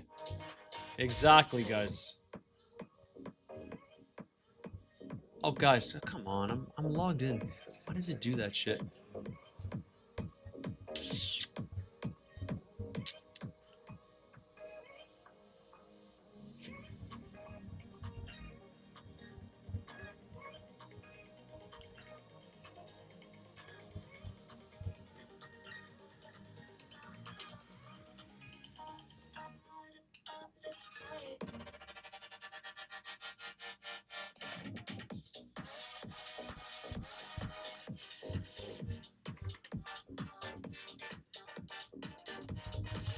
Yeah, cheese bubbles. I'm very interested in that one. I must say, guys, there's a chance that in my community, I take a trade on SpaceX. If you're in the community, just be aware.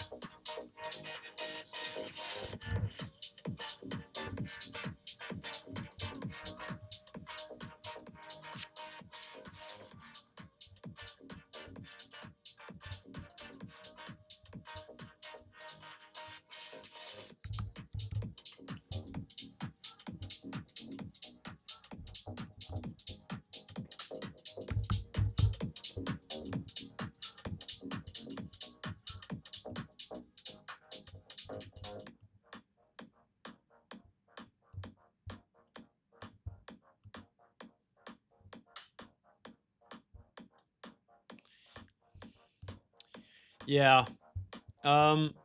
Look, I understand that this zone can be a potential rejection zone, but if we take a look at the liquidity, I think that there's a case to be made that maybe we get closer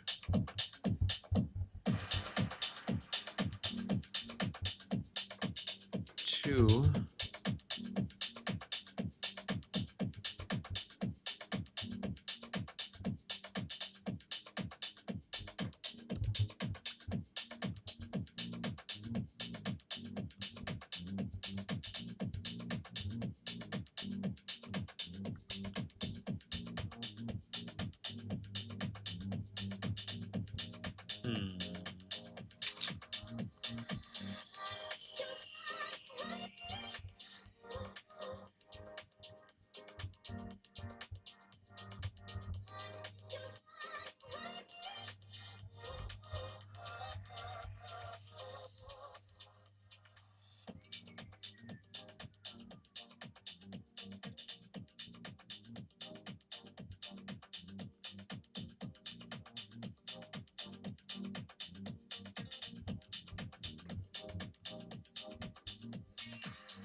this is like a premium up here. Like I need to see over 143 to be perfectly honest with you guys.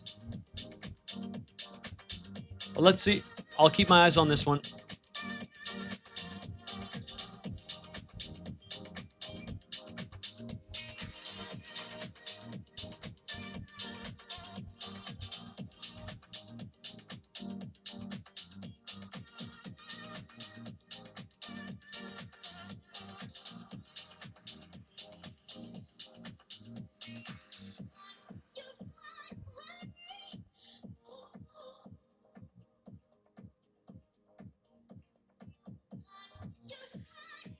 Legends, just out of curiosity, how many of you guys remember the summer chop thesis? Because every time I read the summer chop,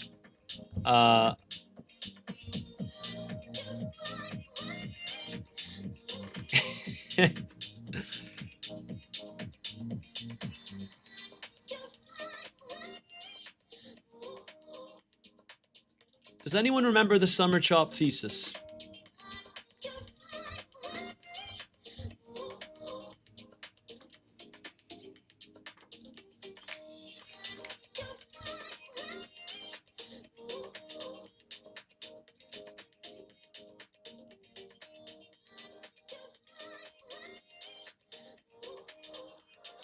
I guess not.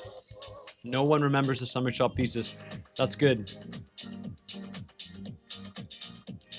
Matsuri, are you able to remove the timeout I accidentally put on Daniel? Tried to do it, it would not let me.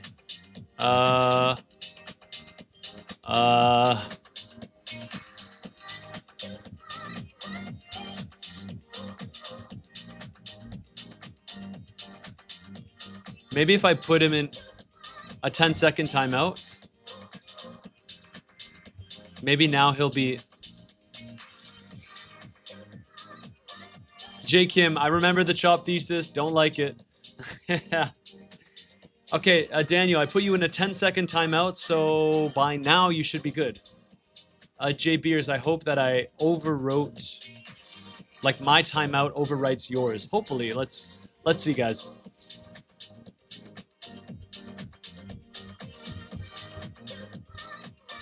Took a short from the local point of control.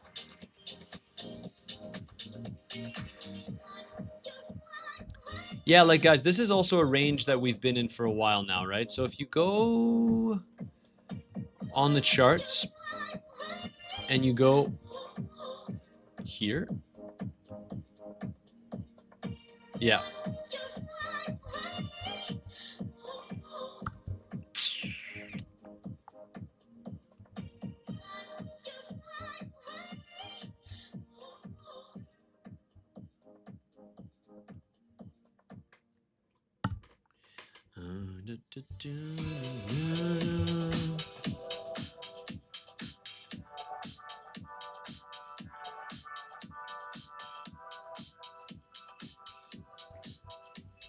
Hey, Daniel is back.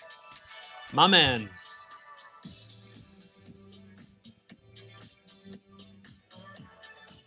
Pam, PA Motorsports. I'm in group and have gotten no updates on any moves to take.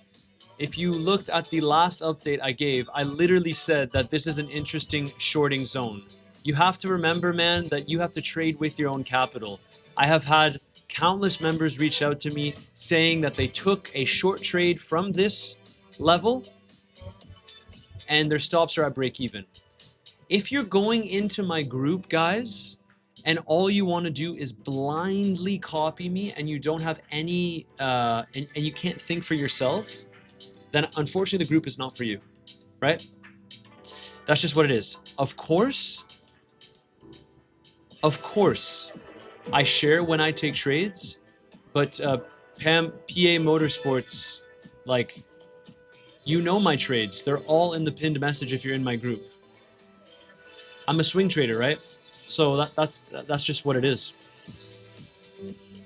What are your thoughts on Thomas Crowlow? I've been following him recently. I don't really know him that well. I've seen him come up on my feed before. Doesn't he have like 500,000 subs? I don't know, man. You guys can't ask me for my thoughts. You can't ask me for my thoughts on other crypto influencers because I don't want to step on anyone's toes, and really, I hardly watch anyone.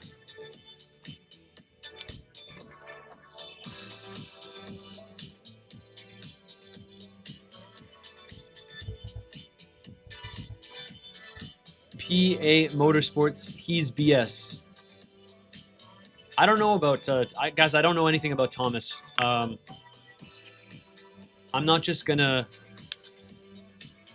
gonna talk shit about someone I don't know, right?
Still holding on, guys. Still holding on.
Cali Compiler, good morning. Sorry I'm late. This week will be interesting. It should be a very, very interesting week. We're getting close. We're getting close to where Bitcoin topped out in the last bear market summer relief rally. Or in other words, I should say, the end is near. I would love for Bitcoin to just go whoomp all the way up here. I just don't know if it will work out like that. I don't know, guys.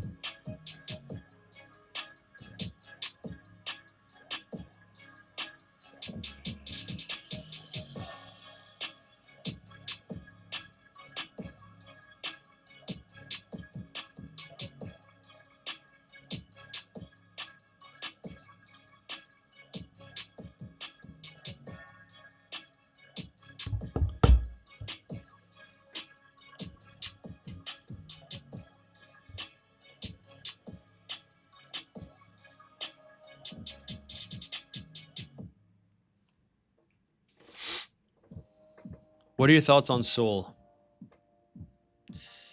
My thoughts on Sol. Woof.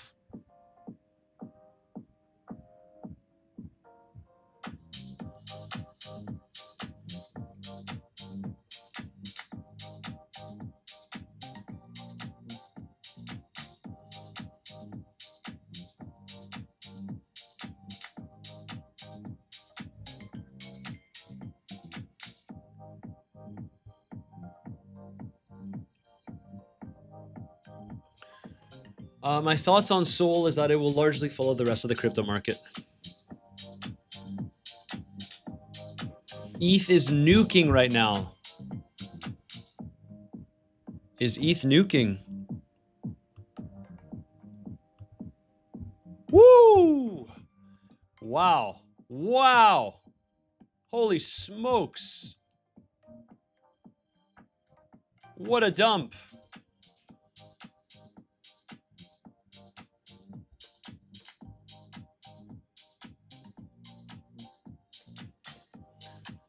What a dump, man.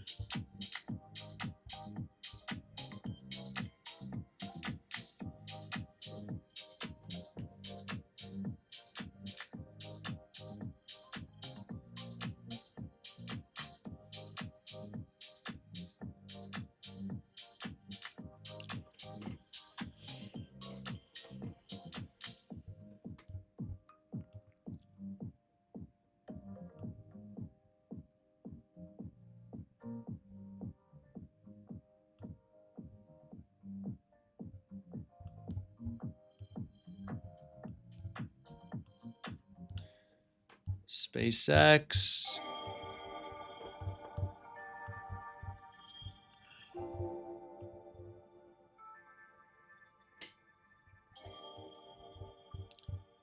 Stock market still slowly climbing up, guys.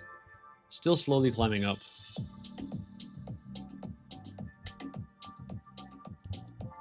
What a dump.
So let's go back to Bitcoin. We're now retesting the level. Again, the bulls, they want to hold here. They want to hold here. If we get a lot of aggressive shorts jumping in, which you can see on the footprint, we might very well be seeing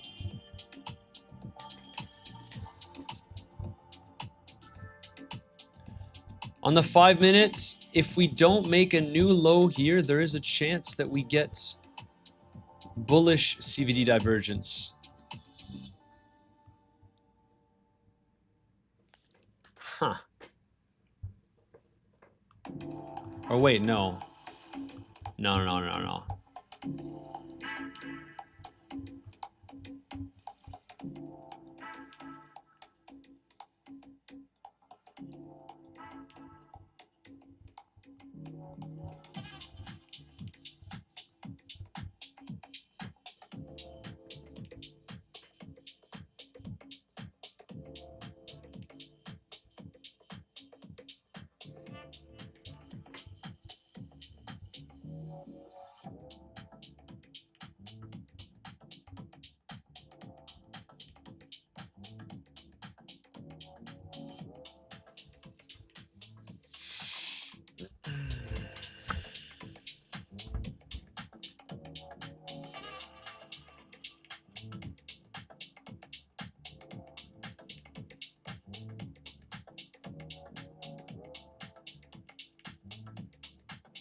Been staring at the screen for hours, going into podcast mode. Call out the levels, please. Okay. Sounds good. I will start calling out the levels, guys.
If you're in this already, guys, if you took this trade at the beginning of the stream, you should already be stopped out at break even. This is not financial advice, but as we discussed, you should already be stopped out at break even, because what happens is you get the move up, you take profits up here, you get stopped out.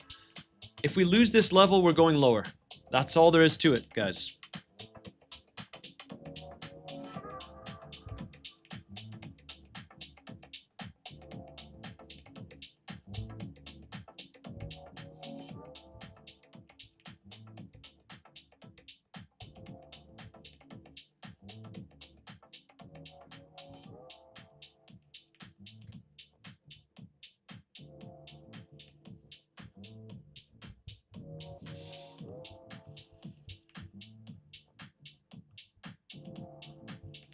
SpaceX getting a little bit of a rejection.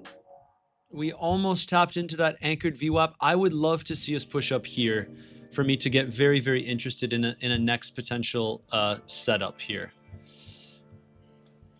Bit of a dump.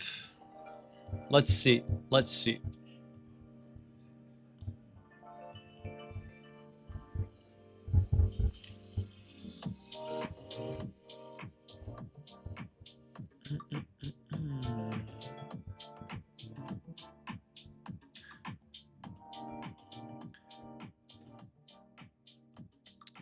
Yes, I did get stopped out at break even with profit. Thanks, Matt.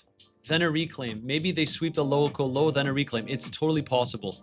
Yeah, drop a poll. Let's do it, guys. Let's do a poll on the next position of Bitcoin.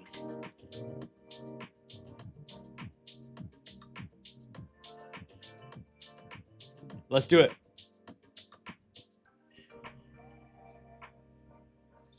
Let's do it. All right. What do we think? What do we think? What do we think? What do we think? Start a poll.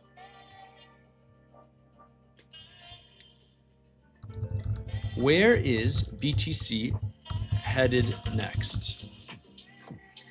You know what? Before we do that, let's take a look at the local liquidity just to get, let's pick some more strategic levels. So we're at 64.5. We have 65.8 and 63.8. Let's do that, honestly.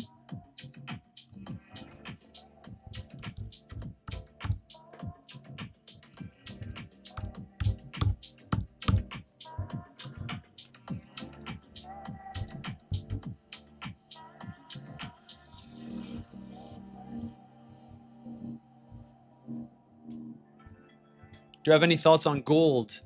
Let's take a look at gold. I have not looked at gold in a minute. Wow.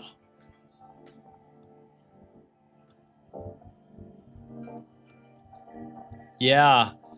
I mean, it's a shame because this was my marked level, 3886. We coiled up and gold is just taking off. Right now, you would expect that gold will experience a little bit of resistance right here because it's a recent pivot. But you're also right at the bull market support band. And when the bull market support band is back tested, because we're coming from below it, usually provides a little bit of resistance before we can break through. Usually that's how it works.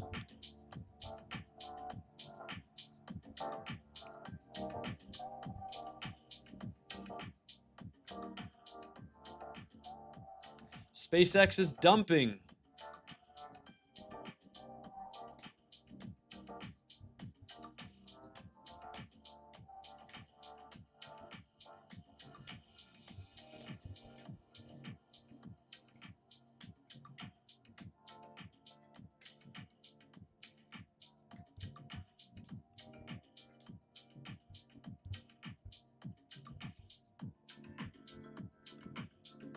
We did not tap into it. Bit of a front ran level.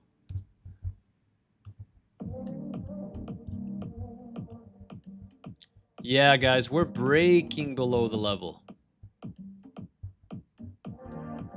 I am still heavily short, Legends.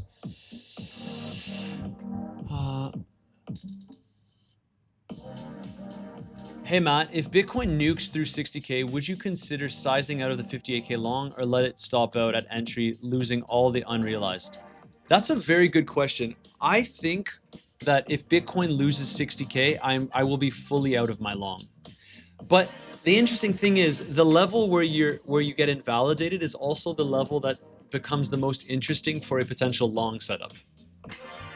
So what I mean by this, guys, is if you take a look at the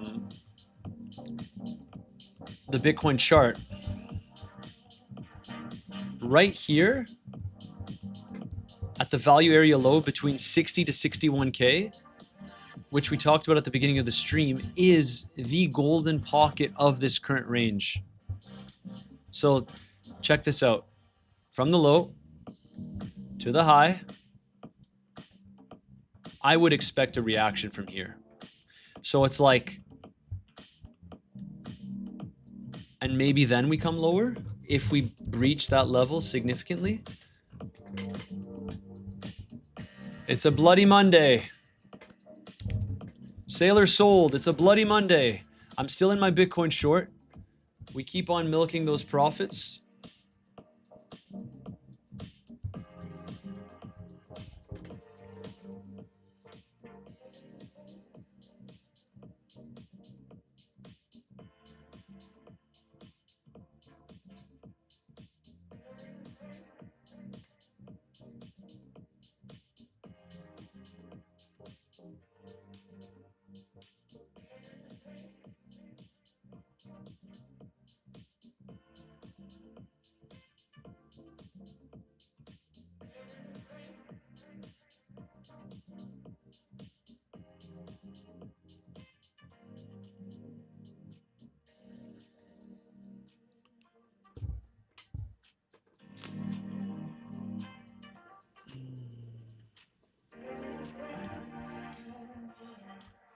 Saylor sold. And check what's happening.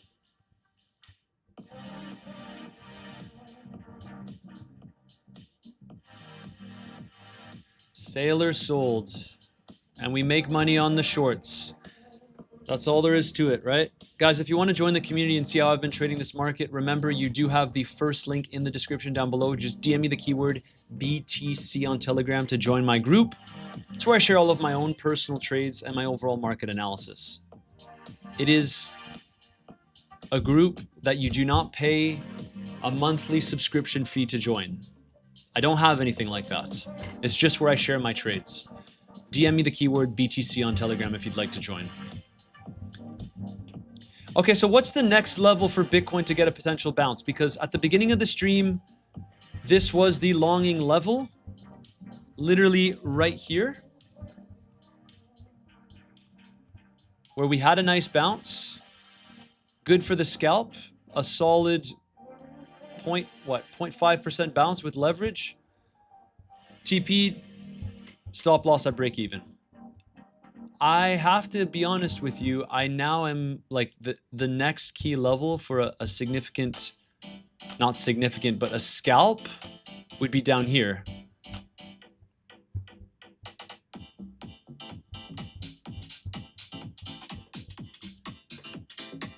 Right there. 64.1. 64.1 is the next zone.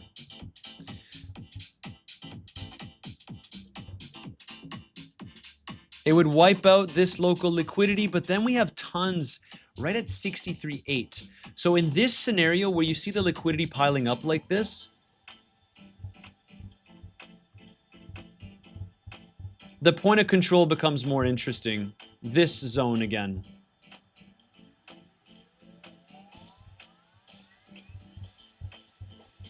Or we get a reclaim of this level and we don't even come near here. That's what I'm looking at. You'll notice that if you're on the stream, from a scalping perspective, oftentimes when the market is dumping, I look for a long, and when the market is pumping, I look for a short. That's how it works from a scalping perspective, if you look at these key levels.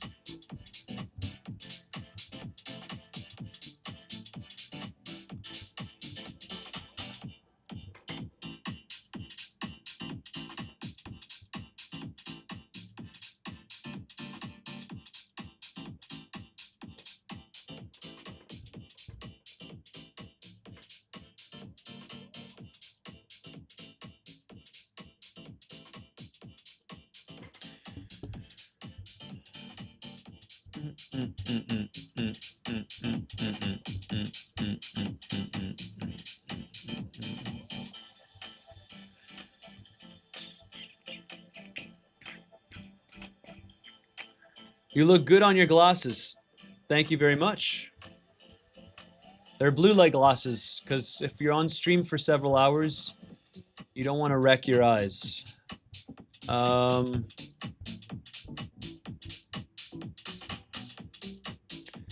Legends. It is now. It's now been 2 hours on the live stream. If you haven't already, destroy that like button. 177 likes. I think we could do a little bit better than that. There's 358 of you watching. We've just hit the 2 hour and 10-minute mark. And what I wanted to say is, unfortunately, for those of you that want Bitcoin to pump, I need to use the washroom. And you know what that means. So please don't nuke it while I am gone for literally just like a minute. BRB, please don't nuke it. Let's try to hold here if we can.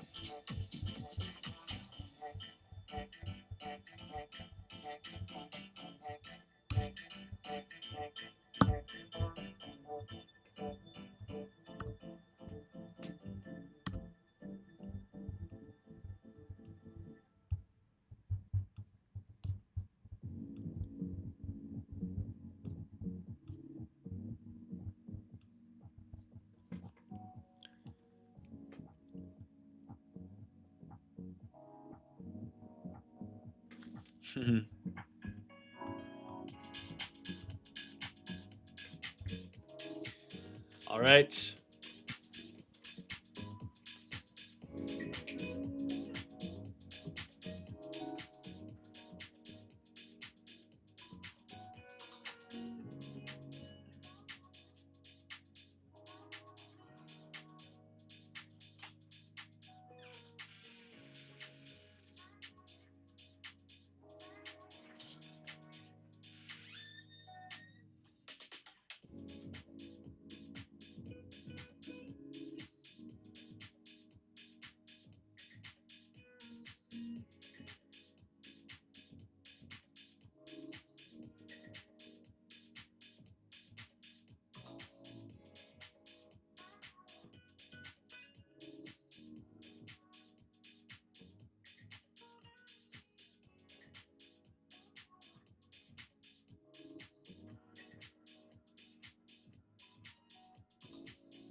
All right. All right.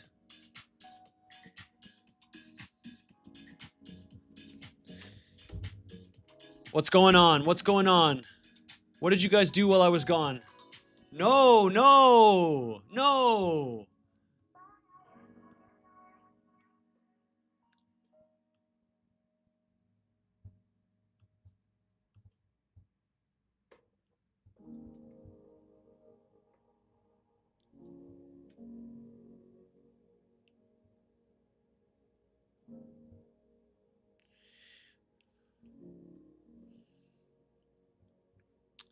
No.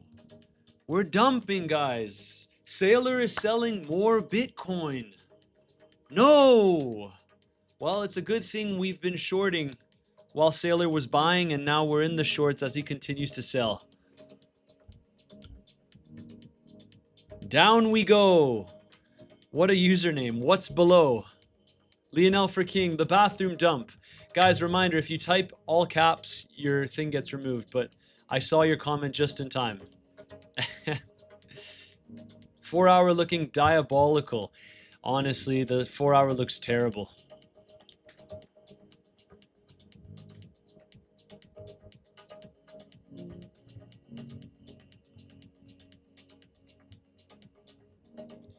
Wow.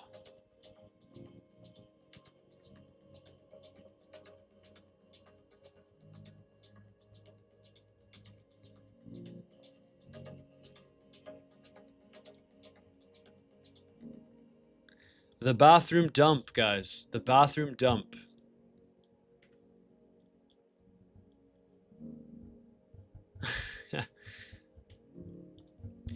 What did we say, legends? If you've been here since the beginning of the stream,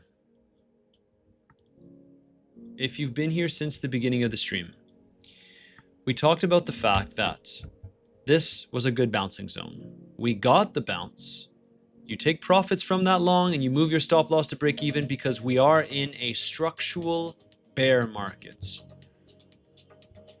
That's how you want to play it, guys. I'm still holding my big swing short positions from much higher. All of these trades were shared within the community. I will continue to share my trades within the community. We got the reaction from the zone that we highlighted within the community as well. That's that. Choppy, choppy, chop. Now the question is, guys, do you think the summer relief rally is over? Because we've been squeezing the market.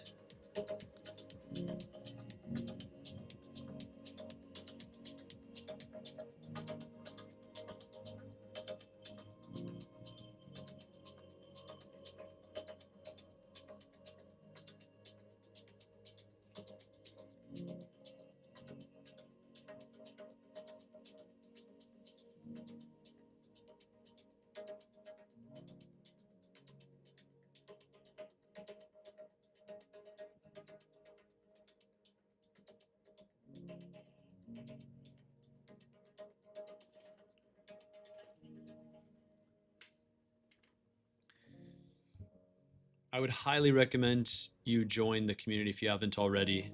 All the trades that you guys are seeing were shared within my community. They're my existing trades in this market, still longing Bitcoin from 58K.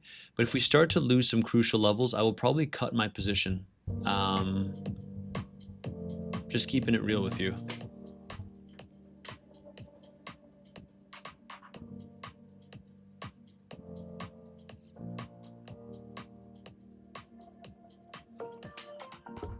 Feeling pretty damn good about that short now. Gemma Gov, I believe you're in the community as well. We talked about a short zone. There was a lot of confluence for the short right at around here, guys. Oops, that's the wrong chart. Right at around here, you can see it's getting choppy, a lot of confluence. We had a lot of longs jumping in. We did tap into the value area high, or just about, did we, man? I thought we did. Yes, we did. We did. Excellent short last night. Excellent short.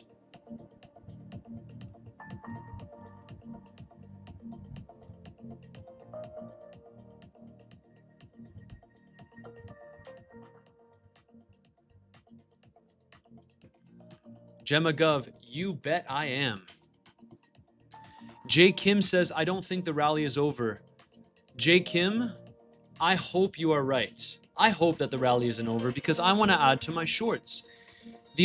Legends, the only thing that I will bring to your attention, and this is a case for the rally to not be over, is this chart.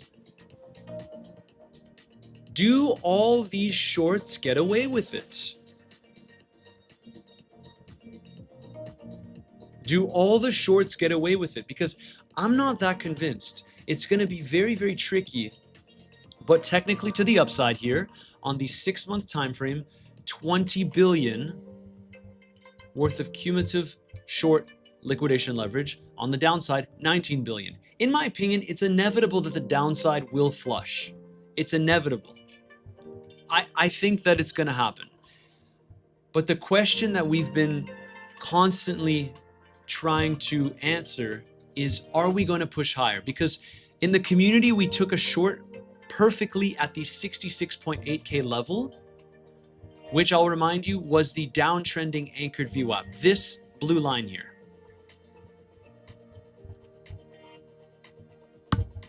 This blue line. This is where we entered short.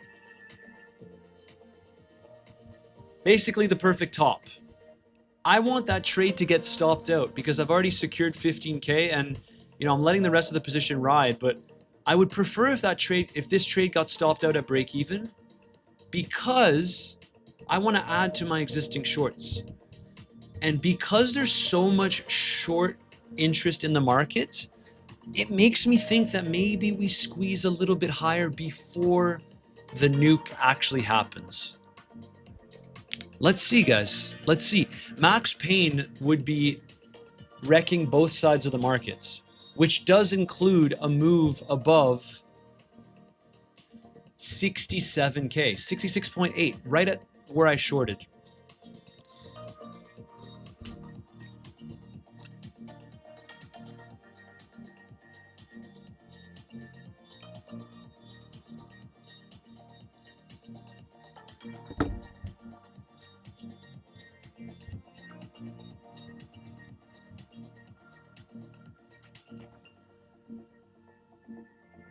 Okay, guys, we have Salvador Perez in the house.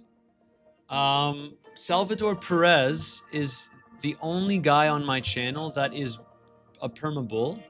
But he says, basically, this dump is so fake and there is not going to be a new low on Bitcoin. That's so obvious. Everyone should just go all in long.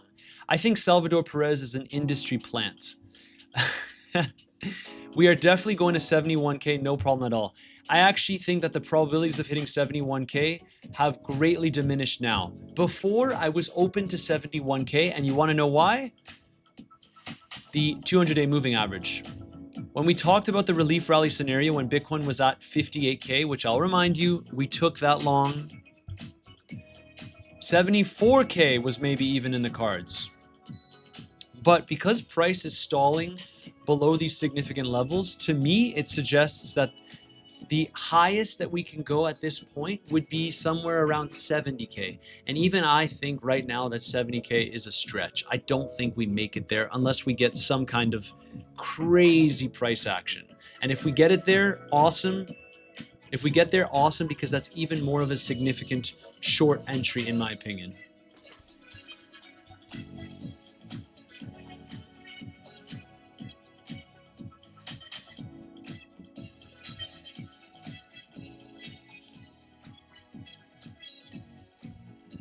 Corwin, Matt, the legend, how are you doing? Nice to see you again. Let's go. Every Batman needs his Joker. That is true.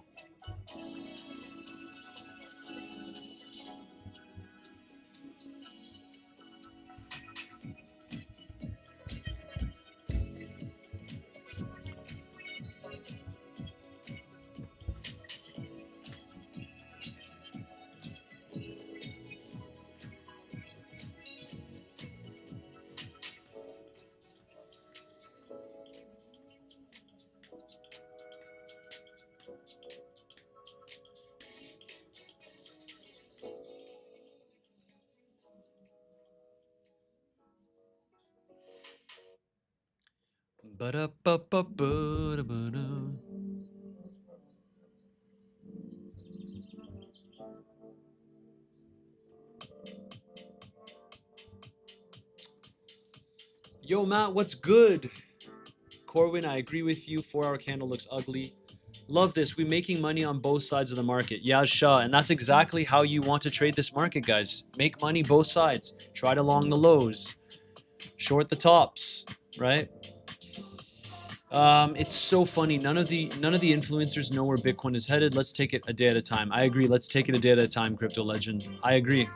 No one knows where Bitcoin is headed, guys. No one. Anyone that speaks with absolutes, like saying there's a 100% chance of this happening, puts themselves in a tricky situation because eventually they will get absolutely wrecked.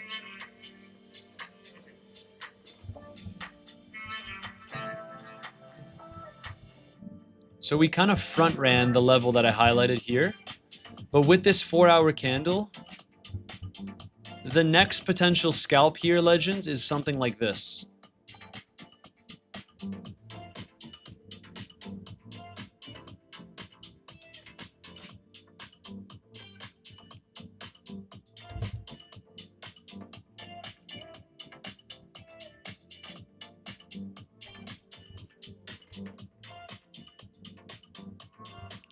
Watch the easy reverse before market closes. Let's see, man.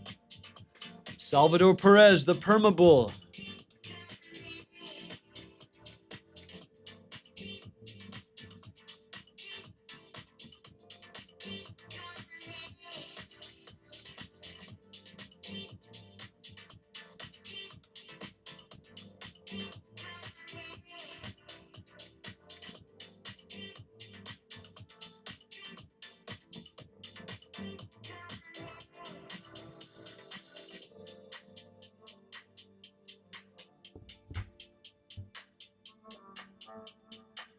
So what about 64100 previously? I thought you said you were, that's where you would add to your long. No, that's not what I said.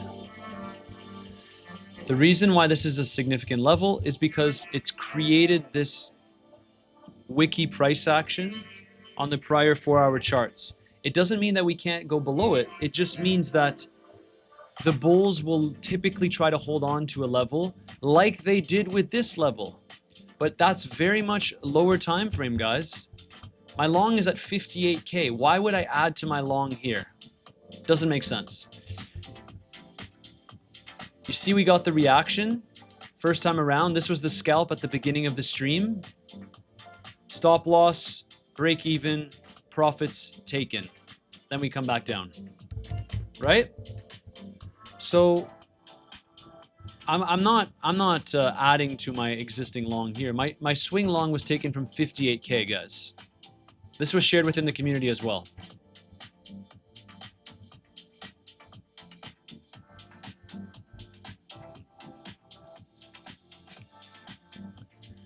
Time is running out for Bitcoin.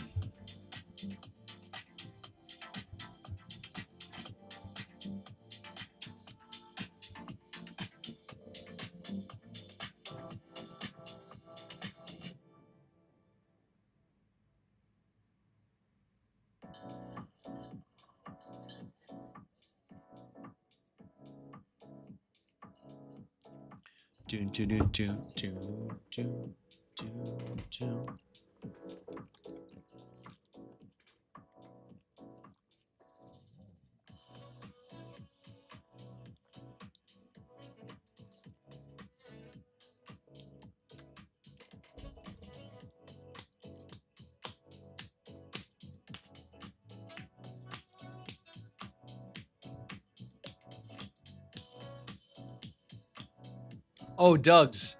Yes. Sorry, Doug's. I just saw your comment now. Yes. From a swing longing perspective, even though I think Bitcoin goes lower, where I would really be interested, and again, this is just playing the reaction on the charts. I think that we're going to get a reaction from the value area low, a very, very strong one. It doesn't mean we guys, I see some people making this scenario, which is possible, but down and then back up. That would shake out everyone. That would be insane.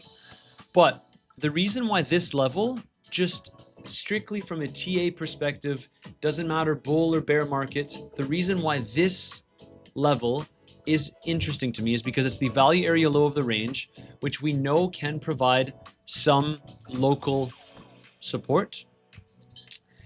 And as we just discussed, if we take a fib from the low of the bear market so far to this most recent pivot high, it's also perfectly in that golden pocket, guys. So usually this provides a reaction. I would be shocked if Bitcoin were to come down here and not get at least a little bit of a bounce. So regardless of how bearish I've been on the higher time frames, Bitcoin will likely get a reaction from that zone. There are no certainties, but when it comes to like waiting for levels, that is a level worth waiting for. Between 60 to 61K.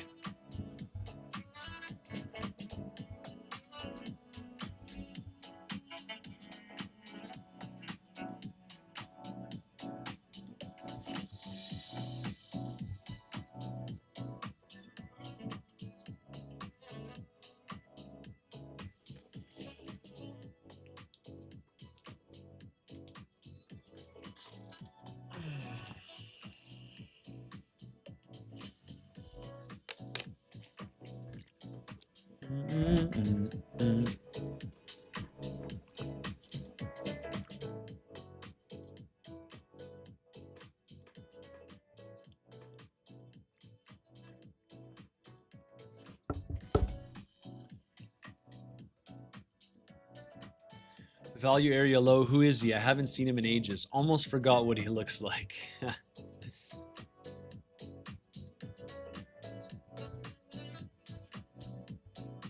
We need a good CPI read to go to 76. Bro, CPI gonna come in bad or as expected. Let's see, guys. Also on MinePillar, we've also implemented the calendar.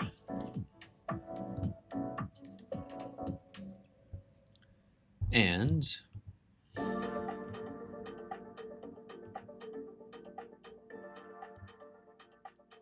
so on Wednesday, we have inflation data. Tomorrow, we have existing home sales.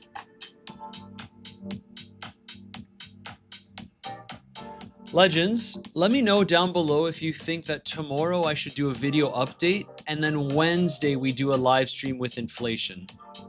What are your thoughts? Because inflation might make for a little bit of a more interesting live stream. Let me know.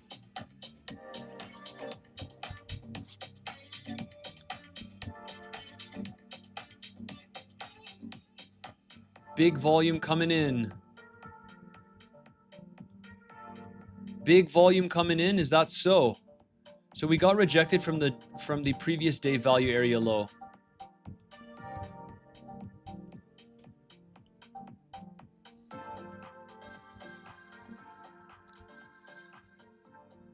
Lots of shorts coming in. Open interest nuking.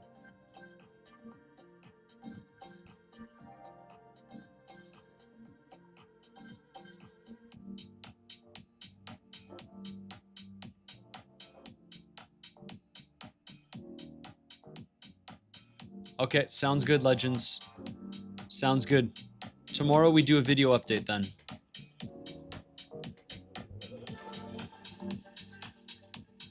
My thoughts are terrible elevator music.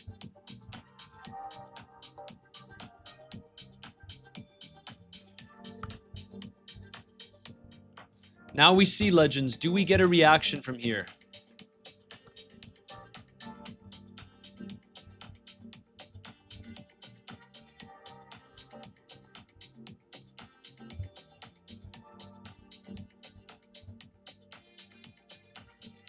Four-hour candle in 5 minutes. It's looking pretty damn ugly. Oil is up.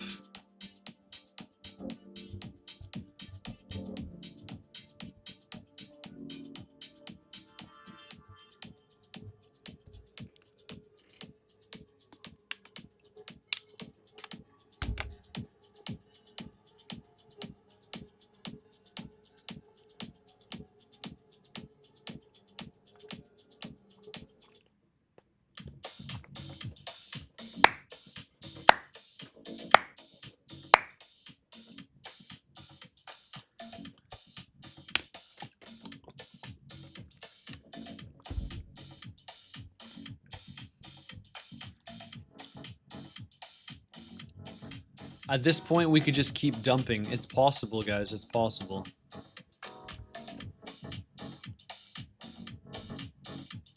It is totally possible.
If we sweep this, it could be interesting.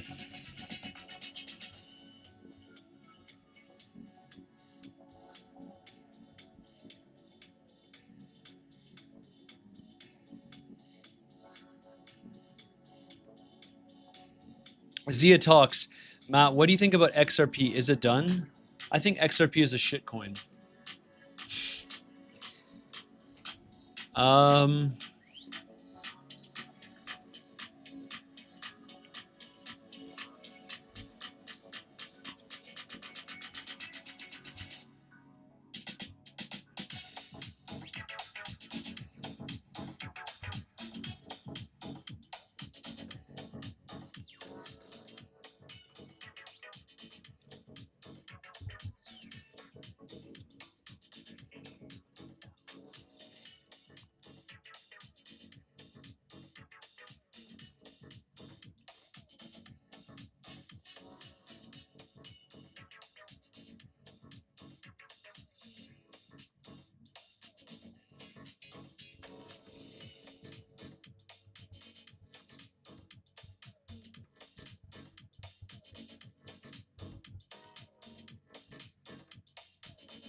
Four-hour candle is in.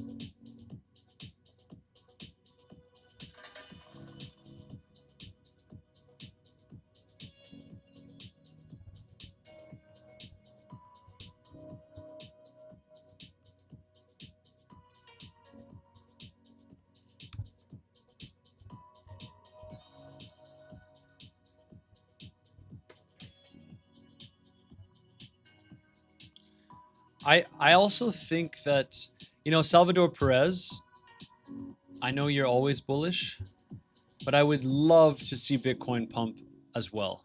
I genuinely would. I would, like, the best possible short setups in the market are always when we can wipe out all of the upside liquidity. Doesn't have to go all the way up to here. I don't think we're making it to 80K. But if we can just manage to get like to above 67, 67.5, oh man, it's almost like I will just add to my existing shorts and hardly bat an eye. Like, it's just because the structure is still bearish on the higher time frames. The structure is still bearish on the higher time frames. So it would make sense for us to push higher. I would love to see us push higher here. Let's see, guys. Let's see.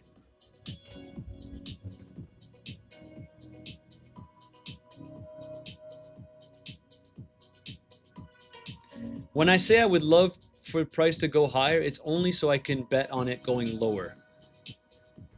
To some of you, that might sound confusing, but I'm still in my massive Bitcoin shorts, guys. And I have not adjusted those positions in a very long time.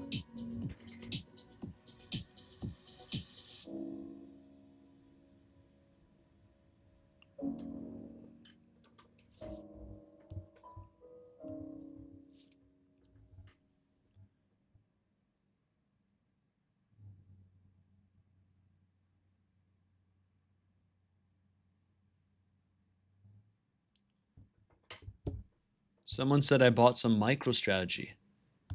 Interesting. Very, very interesting. You bought some MicroStrategy.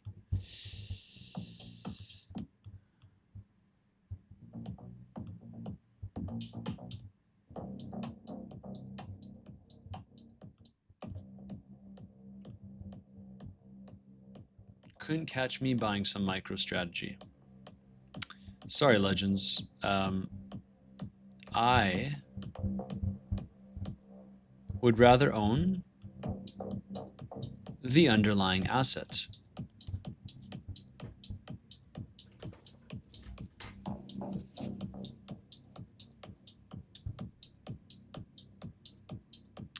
Salvador Perez says the odds are 5-1 that we go higher. Can you please explain your logic? This, I mean,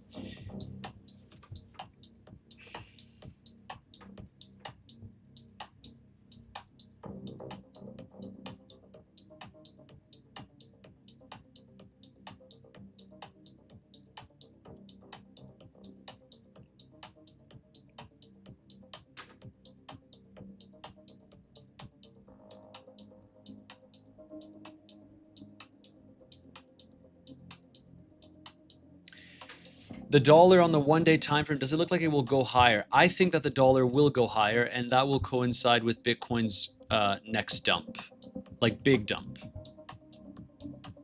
So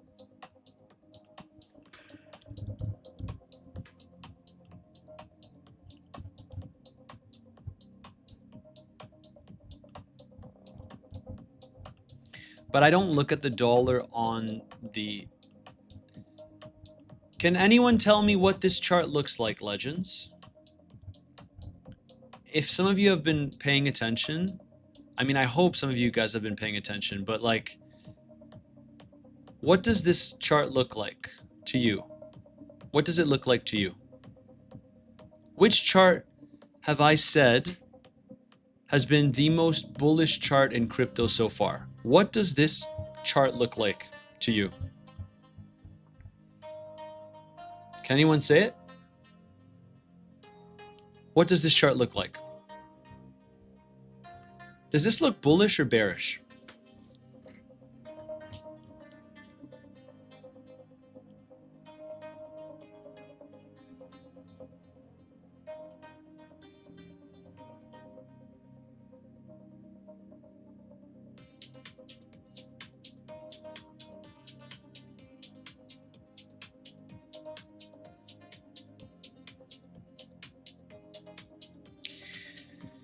This chart, someone said bear flag. I completely disagree. This chart looks very, very bullish, and Corwin gets it correct. Corwin has been paying attention. USDT plus USDC dominance, stable coin dominance. It looks like the exact same pattern. And when this starts pumping, risk assets do not perform well. So check it out. Check it out. You have a pivot, you wick into it multiple times, month after month, week after week. You try to break through, it gets rejected, comes back down, gets rejected, comes back down. But we create a higher low, and then when we finally break through, we get that last pullback, and then we're off to the races. This is bearish for crypto. I think that what we're seeing is very, very similar, guys. You keep tapping into the level. You create a lower low, then you pump above the level, and check it out. You're into some demand. Higher low, pump, pullback. Next one, we're off to the races. So this is how I view the dollar chart. This is bullish on the dollar. These are just my thoughts. You might disagree with them, but I don't think that this bodes over well for stocks and crypto.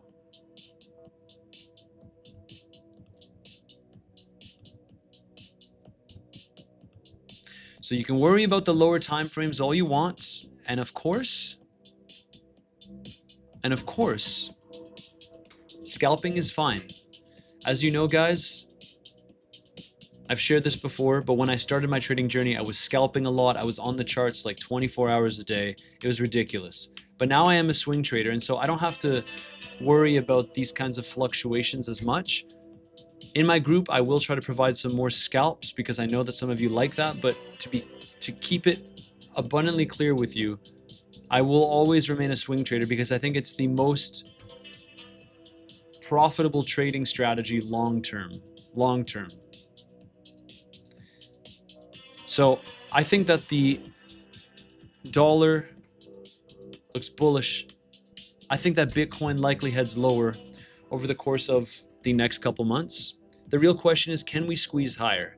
If Bitcoin does squeeze higher and we shake out a lot of shorts, in my opinion, it will be an excellent opportunity to short.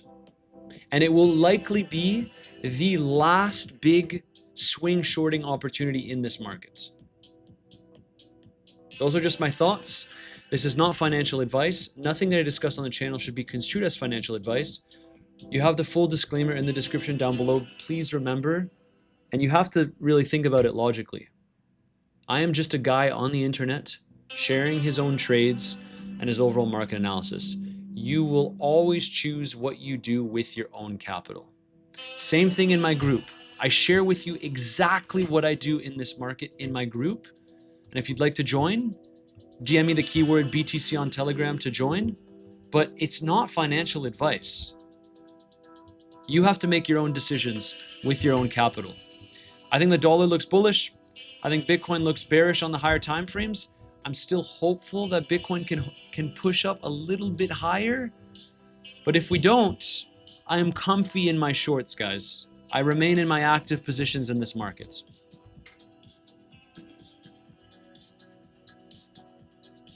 What does flash close mean on Bluffin? Flash close basically means that you just, at whatever market price, you immediately close the position. I call flash close panic close. You're just closing the position.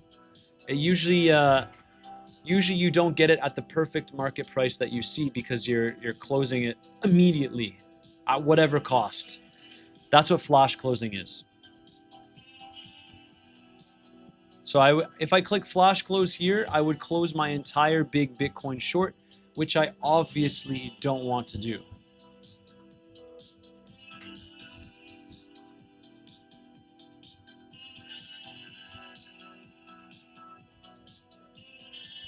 Bitcoin flirting with the level here. Bitcoin is flirting with the level.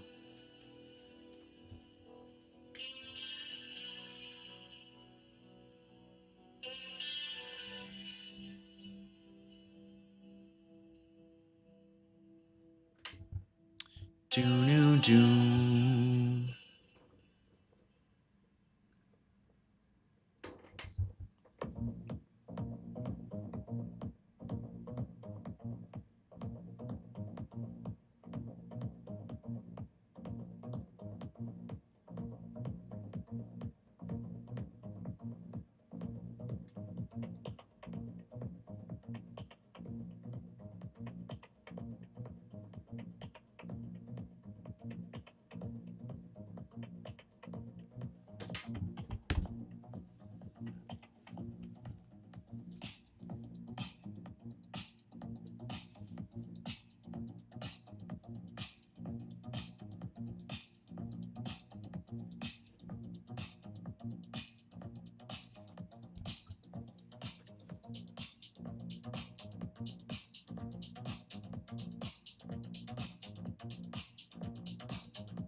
Chop, chop, chop, chop, chop, chop, chop.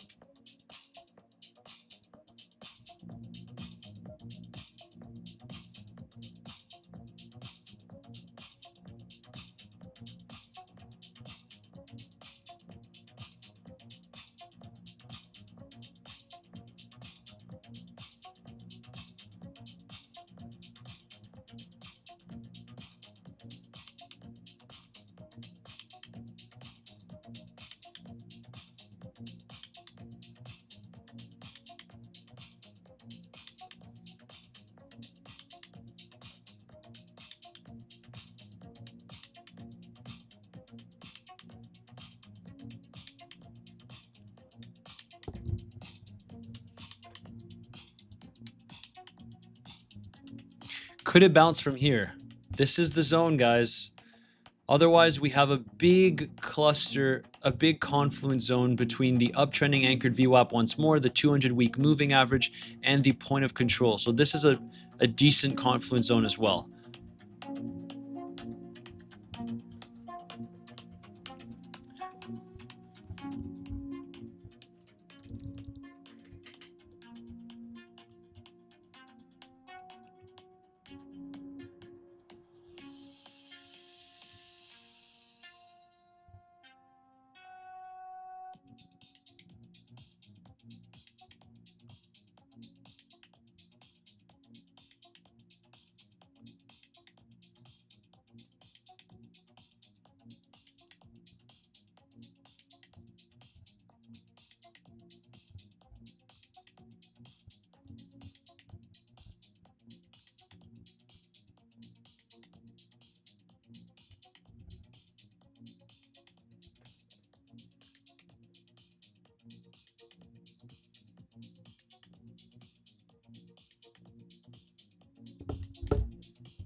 Hello, everyone. Love the lives. Keep on the good energy. My man.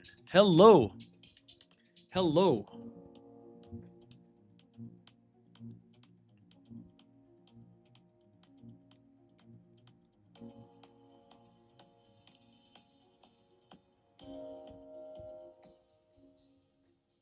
Here we go.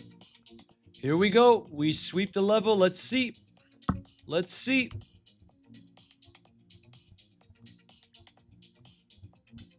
We got this pivot here too.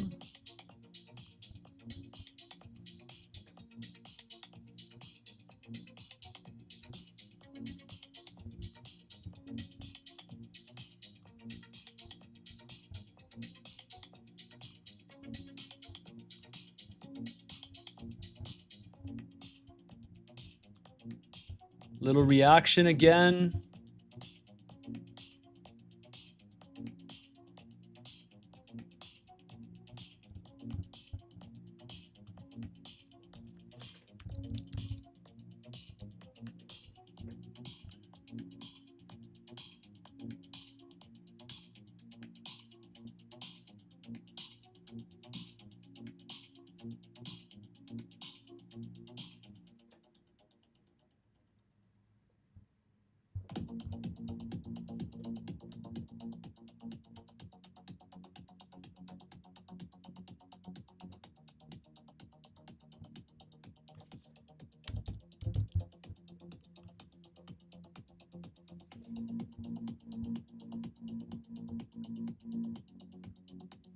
Little reaction, guys.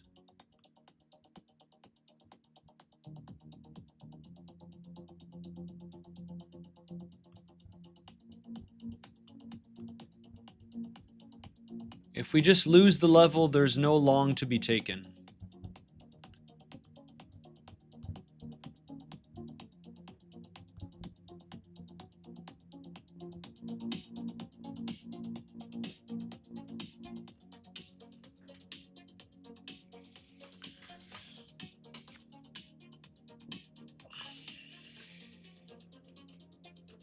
Losing the level now.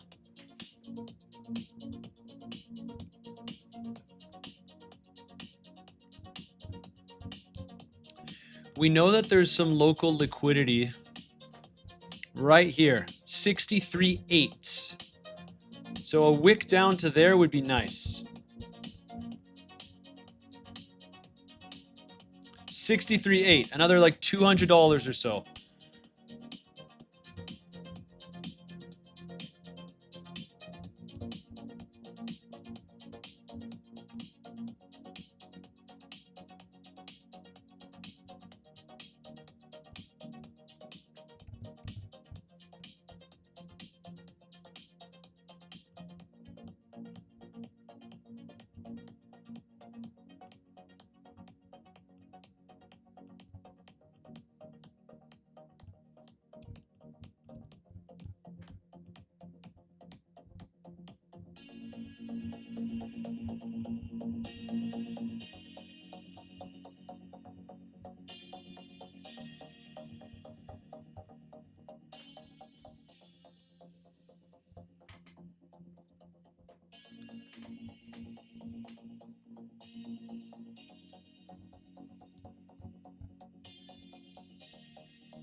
So the scalp at the beginning of the stream, able to scrape some profits from the market.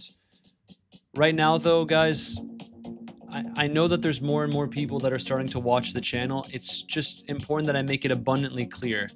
I am still net short on Bitcoin. I still think we go lower. I'm up over 600K on my big Bitcoin short trade, and I'm going to maintain this position for as long as I can. I still think that we can head lower.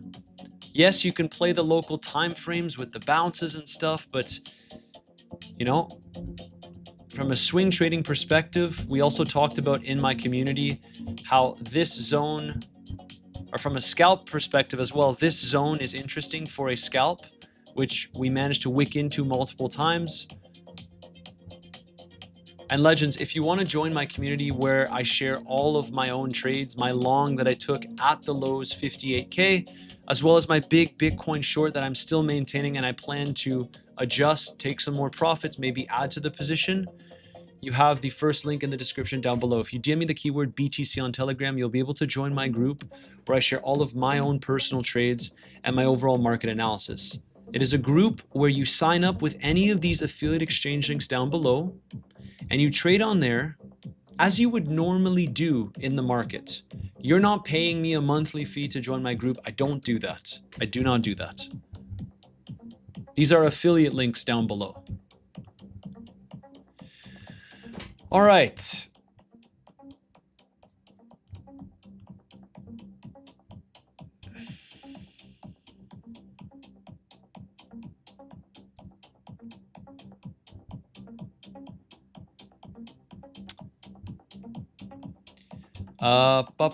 Morning all, day McNo. Dear Matsuri, you haven't had anything to eat or drink since the beginning of the stream. You should hydrate. So far, I have had about 1 full liter of water. I've also had a full coffee, and I'm gonna go grab another bottle of water.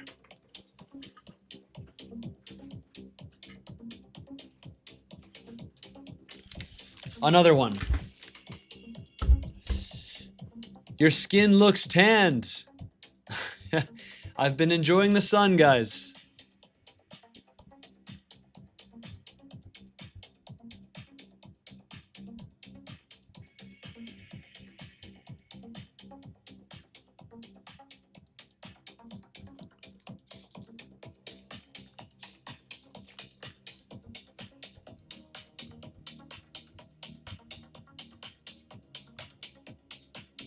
Getting into the confluence zone.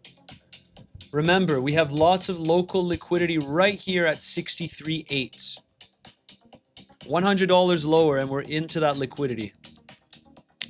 Man is orange maxing.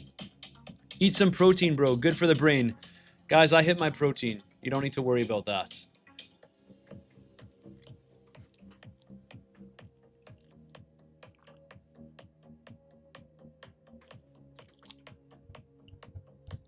Point of control is also right here at 63.9. So a wick below is totally fine.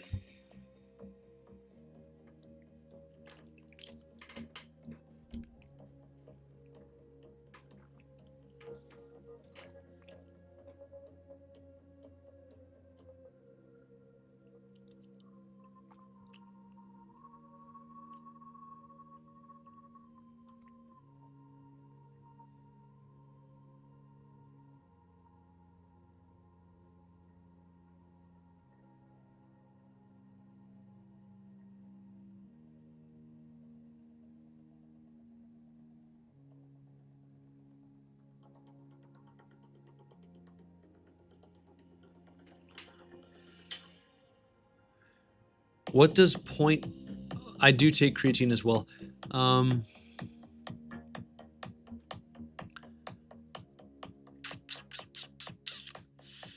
What does point of control mean again? So the point of control, guys, the point of control in a range is the level where you have the most amount of volume. So it typically provides a good reaction. The value area high of the range usually gets a reaction as well, which is this top yellow line. This is actually the perfect zone to enter a new Bitcoin short. Plus the value area low makes for a good bouncing zone. So point of control, you have the most amount of volume in the range.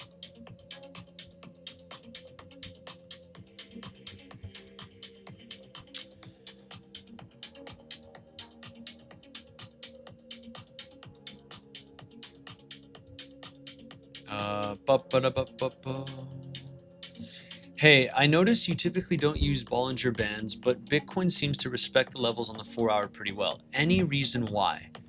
Honestly, like most trading strategies that get suggested to me, the reason why I may not use them is because I haven't had to use them.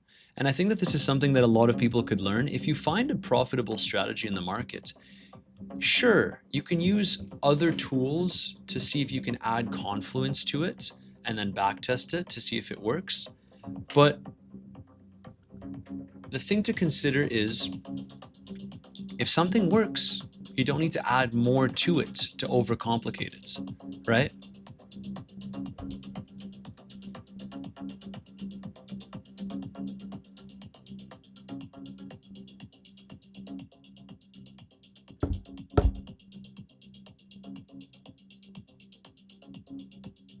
But there's nothing wrong with it. Maybe the Bollinger Bands work for you. And actually, you know what? Let's see if we can throw some Bollinger Bands on the chart. Why not? Why not, guys?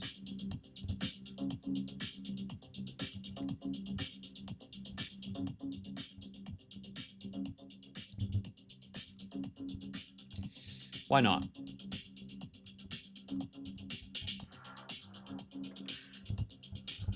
Bollinger Bands. Man, I haven't added anything to my charts in forever. You go here. Bollinger Bands. And you said on the 4 hour it respects well.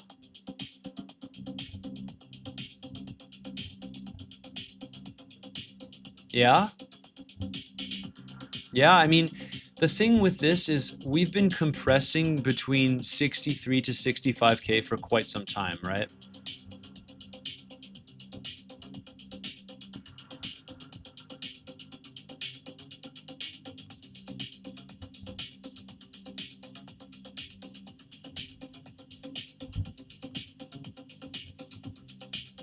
Right now, we're trying to hold on to that 200-week moving average, and we are below the Bollinger Bands, no? You could see here, yes, it's provided some level of confluence, and we've gone rejected at the top of it, but to each their own, right? But interesting.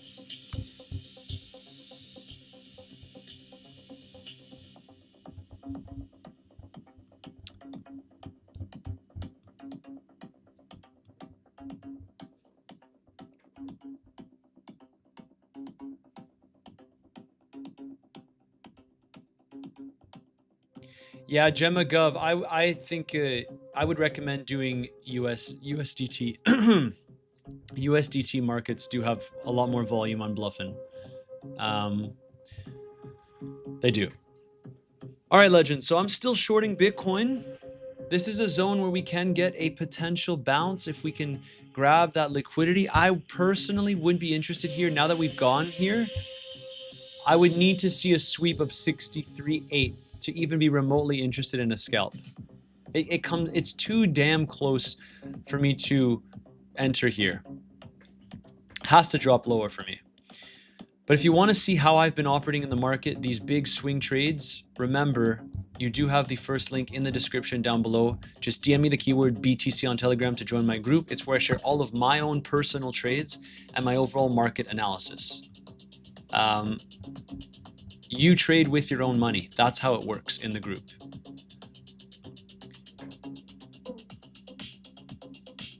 So Bitcoin is just hovering above 64K at this point in time.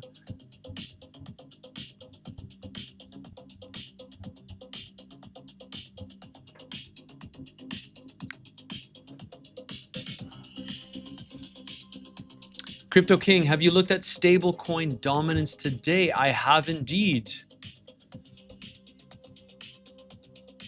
I have indeed looked at stablecoin dominance today. Check it out. Looks pretty damn bullish to me, and it looks very similar to the dollar.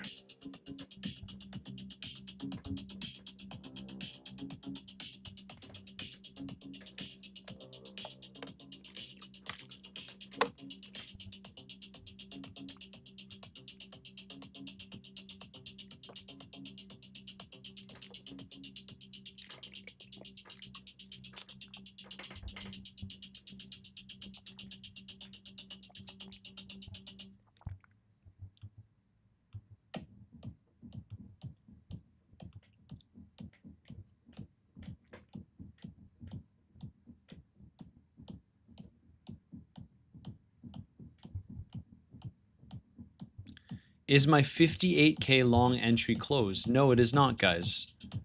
I'm still in my Bitcoin long from the lows that we shared within the community. No. Because I've secured 60K in profit. So right now I'm basically playing with the profits. I'm willing to actually add to this position if Bitcoin drops lower, but we're not there yet.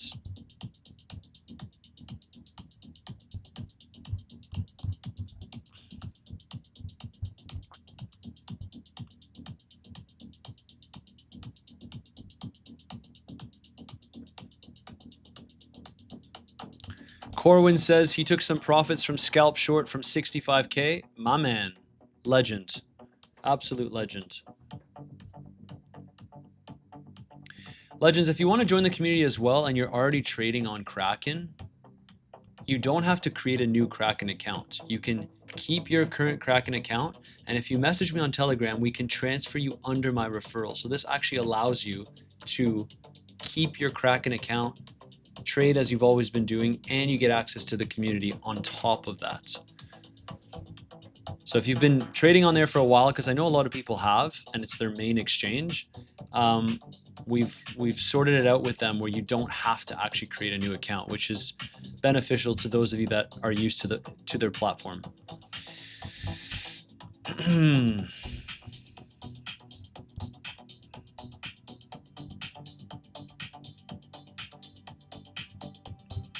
What's going on? Price is stalling out, guys. It's lunchtime.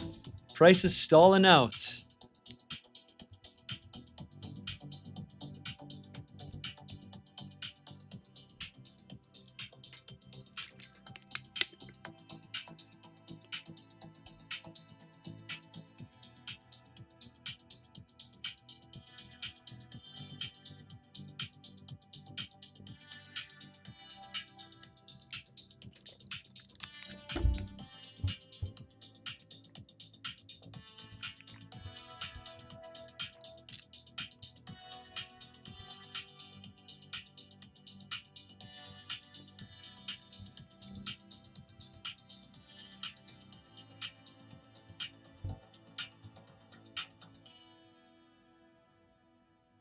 Dun, dun, dun, dun.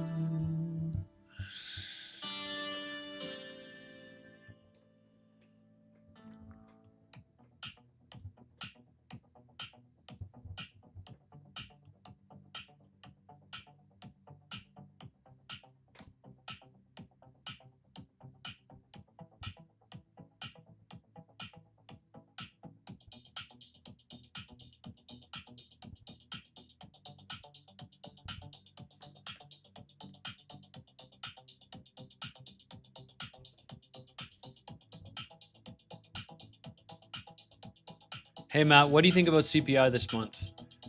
I'm not in the business of calling for lower or higher or making those kinds of predictions because I'm not a fortune teller. What do I think about CPI? What I think about CPI is that we'll do a live stream on Wednesday. That's what I think about it, and we'll talk about it then. Honestly, inflation has remained relatively sticky. With the recent unemployment numbers, the rate hike odds have decreased for the next FOMC. The meeting date is September 16th. So you can bet your bottom we'll be live streaming that. And yeah, I mean, right now, the odds of a rate hike are still relatively high, and they've been kind of increasing, decreasing, increasing, decreasing, but more recently they've just been decreasing. Now we'll see. If inflation comes in lower than expected,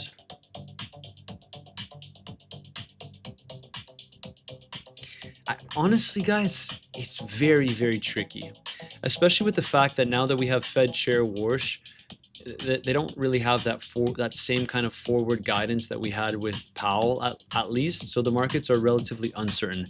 There is still pretty decent odds for a rate hike this year, guys. 80% by December. But these things can change very quickly. So we'll talk about it when the time comes.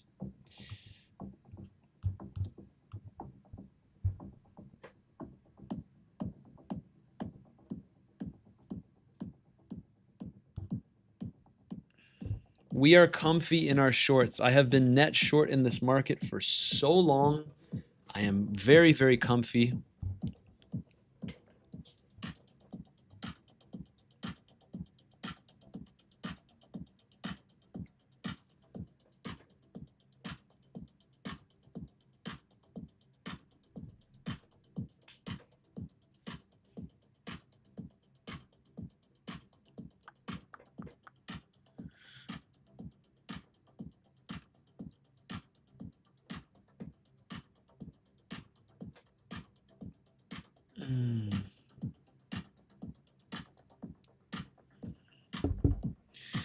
Corwin, my man. Corwin says, we're close to the last phase of August. If I open a long, it would be at around the value area low at 61K range. Otherwise, just look at my shorts and sit on me hands. Still in a scalp long, took profits now, free trade. Just chilling. If you asked me 3 months ago, I wouldn't say it, but because of the way Matt explains this market, it gives me chill vibes right now. Thank you, Matt. Very grateful. Thank you, Corwin. Guys, Corwin is part of the community. And I mean, his words, they speak for themselves. I'm a swing trader, right? So I naturally have a little bit of a more chilled approach in the market. And like I said, I think that my group benefits people that have a little bit more capital to trade with. But I still think people that have a little bit less capital can take advantage of the insights that I share. Gemma Gov says it might be a pretty boring next few months. The next big move for us isn't until Bitcoin is sub 58K. That's true. And until then, we could just scalp around, right? At what price level would you consider adding to your existing long short term? I said between 60 to 61K because it coincides with the value area low of this range. And it also coincides with the golden pocket, guys. So check this out. Man, it seems like since we hit 64K, nothing is happening. Price just stalled out. So you can see here, I think we must have done this 4 times on the live stream today, but that's okay. From the low to the high, check this out, golden pocket. So this 60 to 61K zone is very, very interesting for me. Plus, we have a lot of liquidity there.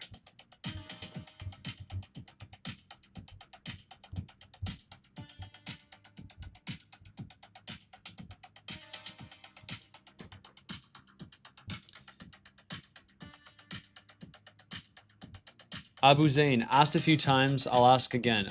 What is your take profit? Oh, my next take profit for my Bitcoin short. Abu Zain, that is all shared in the community, my man. All of my targets and everything is shared within the community.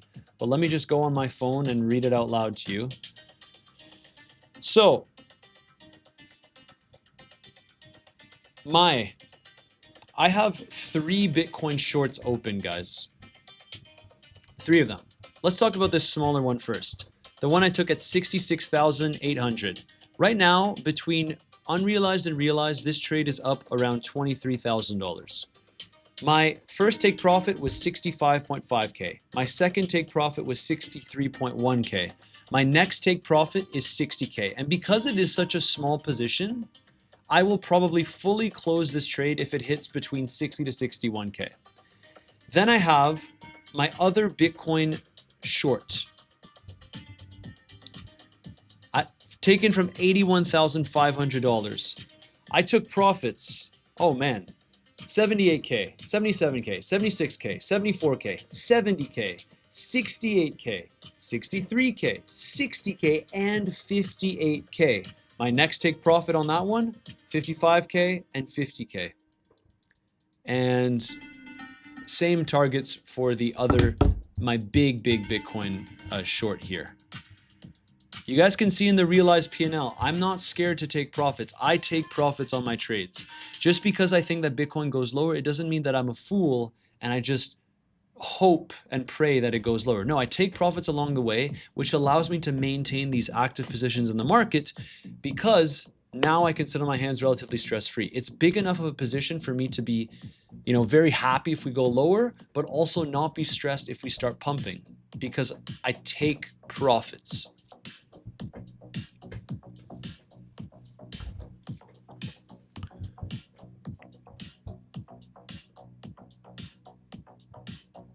Abu Zain, I'm in the community. Gracias. Gracias. My man. I was not present during the whole stream. This balance at area 63.9 is considering a day trade or a swing. Olivier, I very rarely take swing trades on the stream. Very, very rarely. My swing trades are shared within my community. This is not a swing trading zone for me. This is specifically scalp.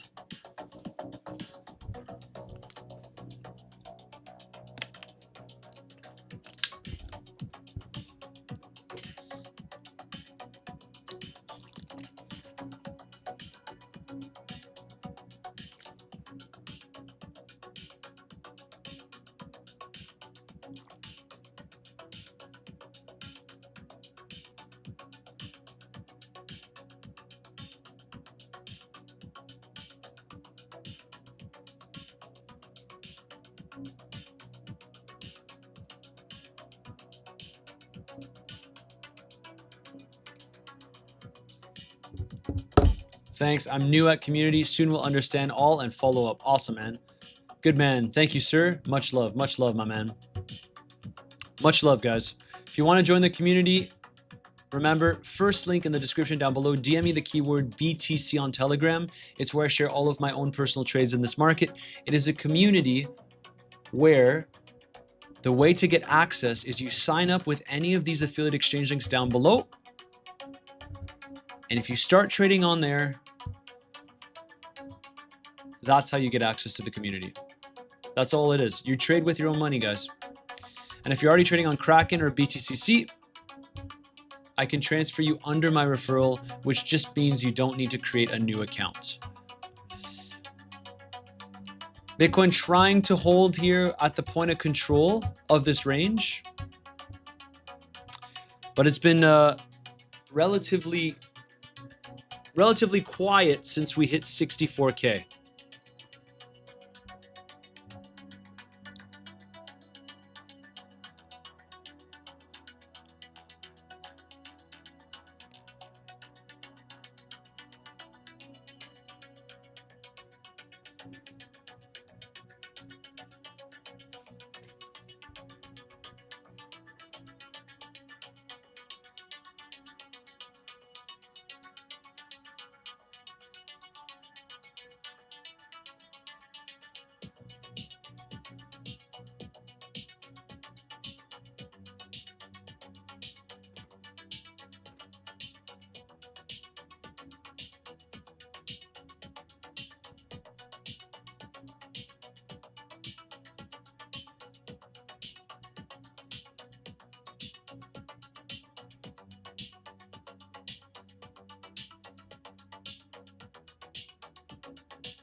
Let's see.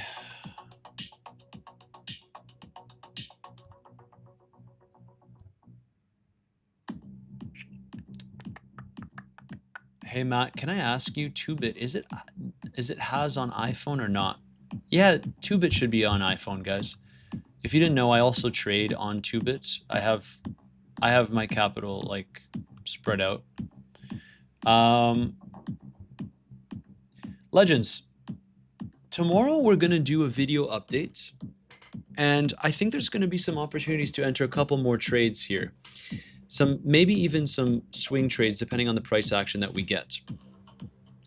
Probably not swing trades on Bitcoin because honestly, price is not at a key confluence zone. Like up here, the value area high, that was a good attempt. I know some members within my community entered based on my analysis. Again, you choose what you do with your own capital. I just share with you what I'm looking at. And yeah, I mean, at this point, guys, I'm still holding my massive Bitcoin swing short. I'm still holding my Tau short, still holding my Bitcoin long from the lows. You know the drill. I think Wednesday we have a kick-ass live stream for FOMC. And when I say kick-ass, I mean a proper one. Let's see. What time? 8:30. Nice. So we'll start the live stream before inflation comes in. We'll go into the stock market open, and we'll probably do a 5 to 6 hour live stream on Wednesday. If you want to see any developments in terms of my trades, remember, you just have to DM me the keyword BTC on Telegram to be able to join my community. It's where I share everything, guys. It's where I share everything. It's easier for me to share that. When I'm on vacation and I take a trade, I share it in the community. It's super easy to update on Telegram. That's why I have the group. I can't always flick on the camera, although I try to. So Bitcoin is entering a pretty interesting zone as the stock market gets a little bit of a rejection on the 4-hour time frame here. That zone for Bitcoin is right here into the 200-day moving average, 200-week moving average, and the uptrending anchored VWAP taken from the low of this bear market. So we're in an interesting zone. Did we just sweep the liquidity? Some more liquidity started piling in. This updates every... We should have just swept the liquidity, guys. The chart updates every 5 minutes, I believe. This is an interesting zone. Anyways, legends, you know where to find me? Tomorrow there will be a video update because we have inflation data on Wednesday, so I always shift the schedule a little bit. If you enjoyed the content as always, make sure to smash that like button, subscribe, turn on the post notification bell, and that's a wrap for today's video. Let's see how price reacts. This is a very interesting zone. Hope everyone has a lovely Monday. Great start to the week. We had a little scalp here. Stopped out at break even, profit secured, and now Bitcoin is just in free fall, and I'll take advantage of the shorts on the way down within the community. Hope you guys enjoyed it. Tomorrow video update, Wednesday live stream, and I'll see you in the next video.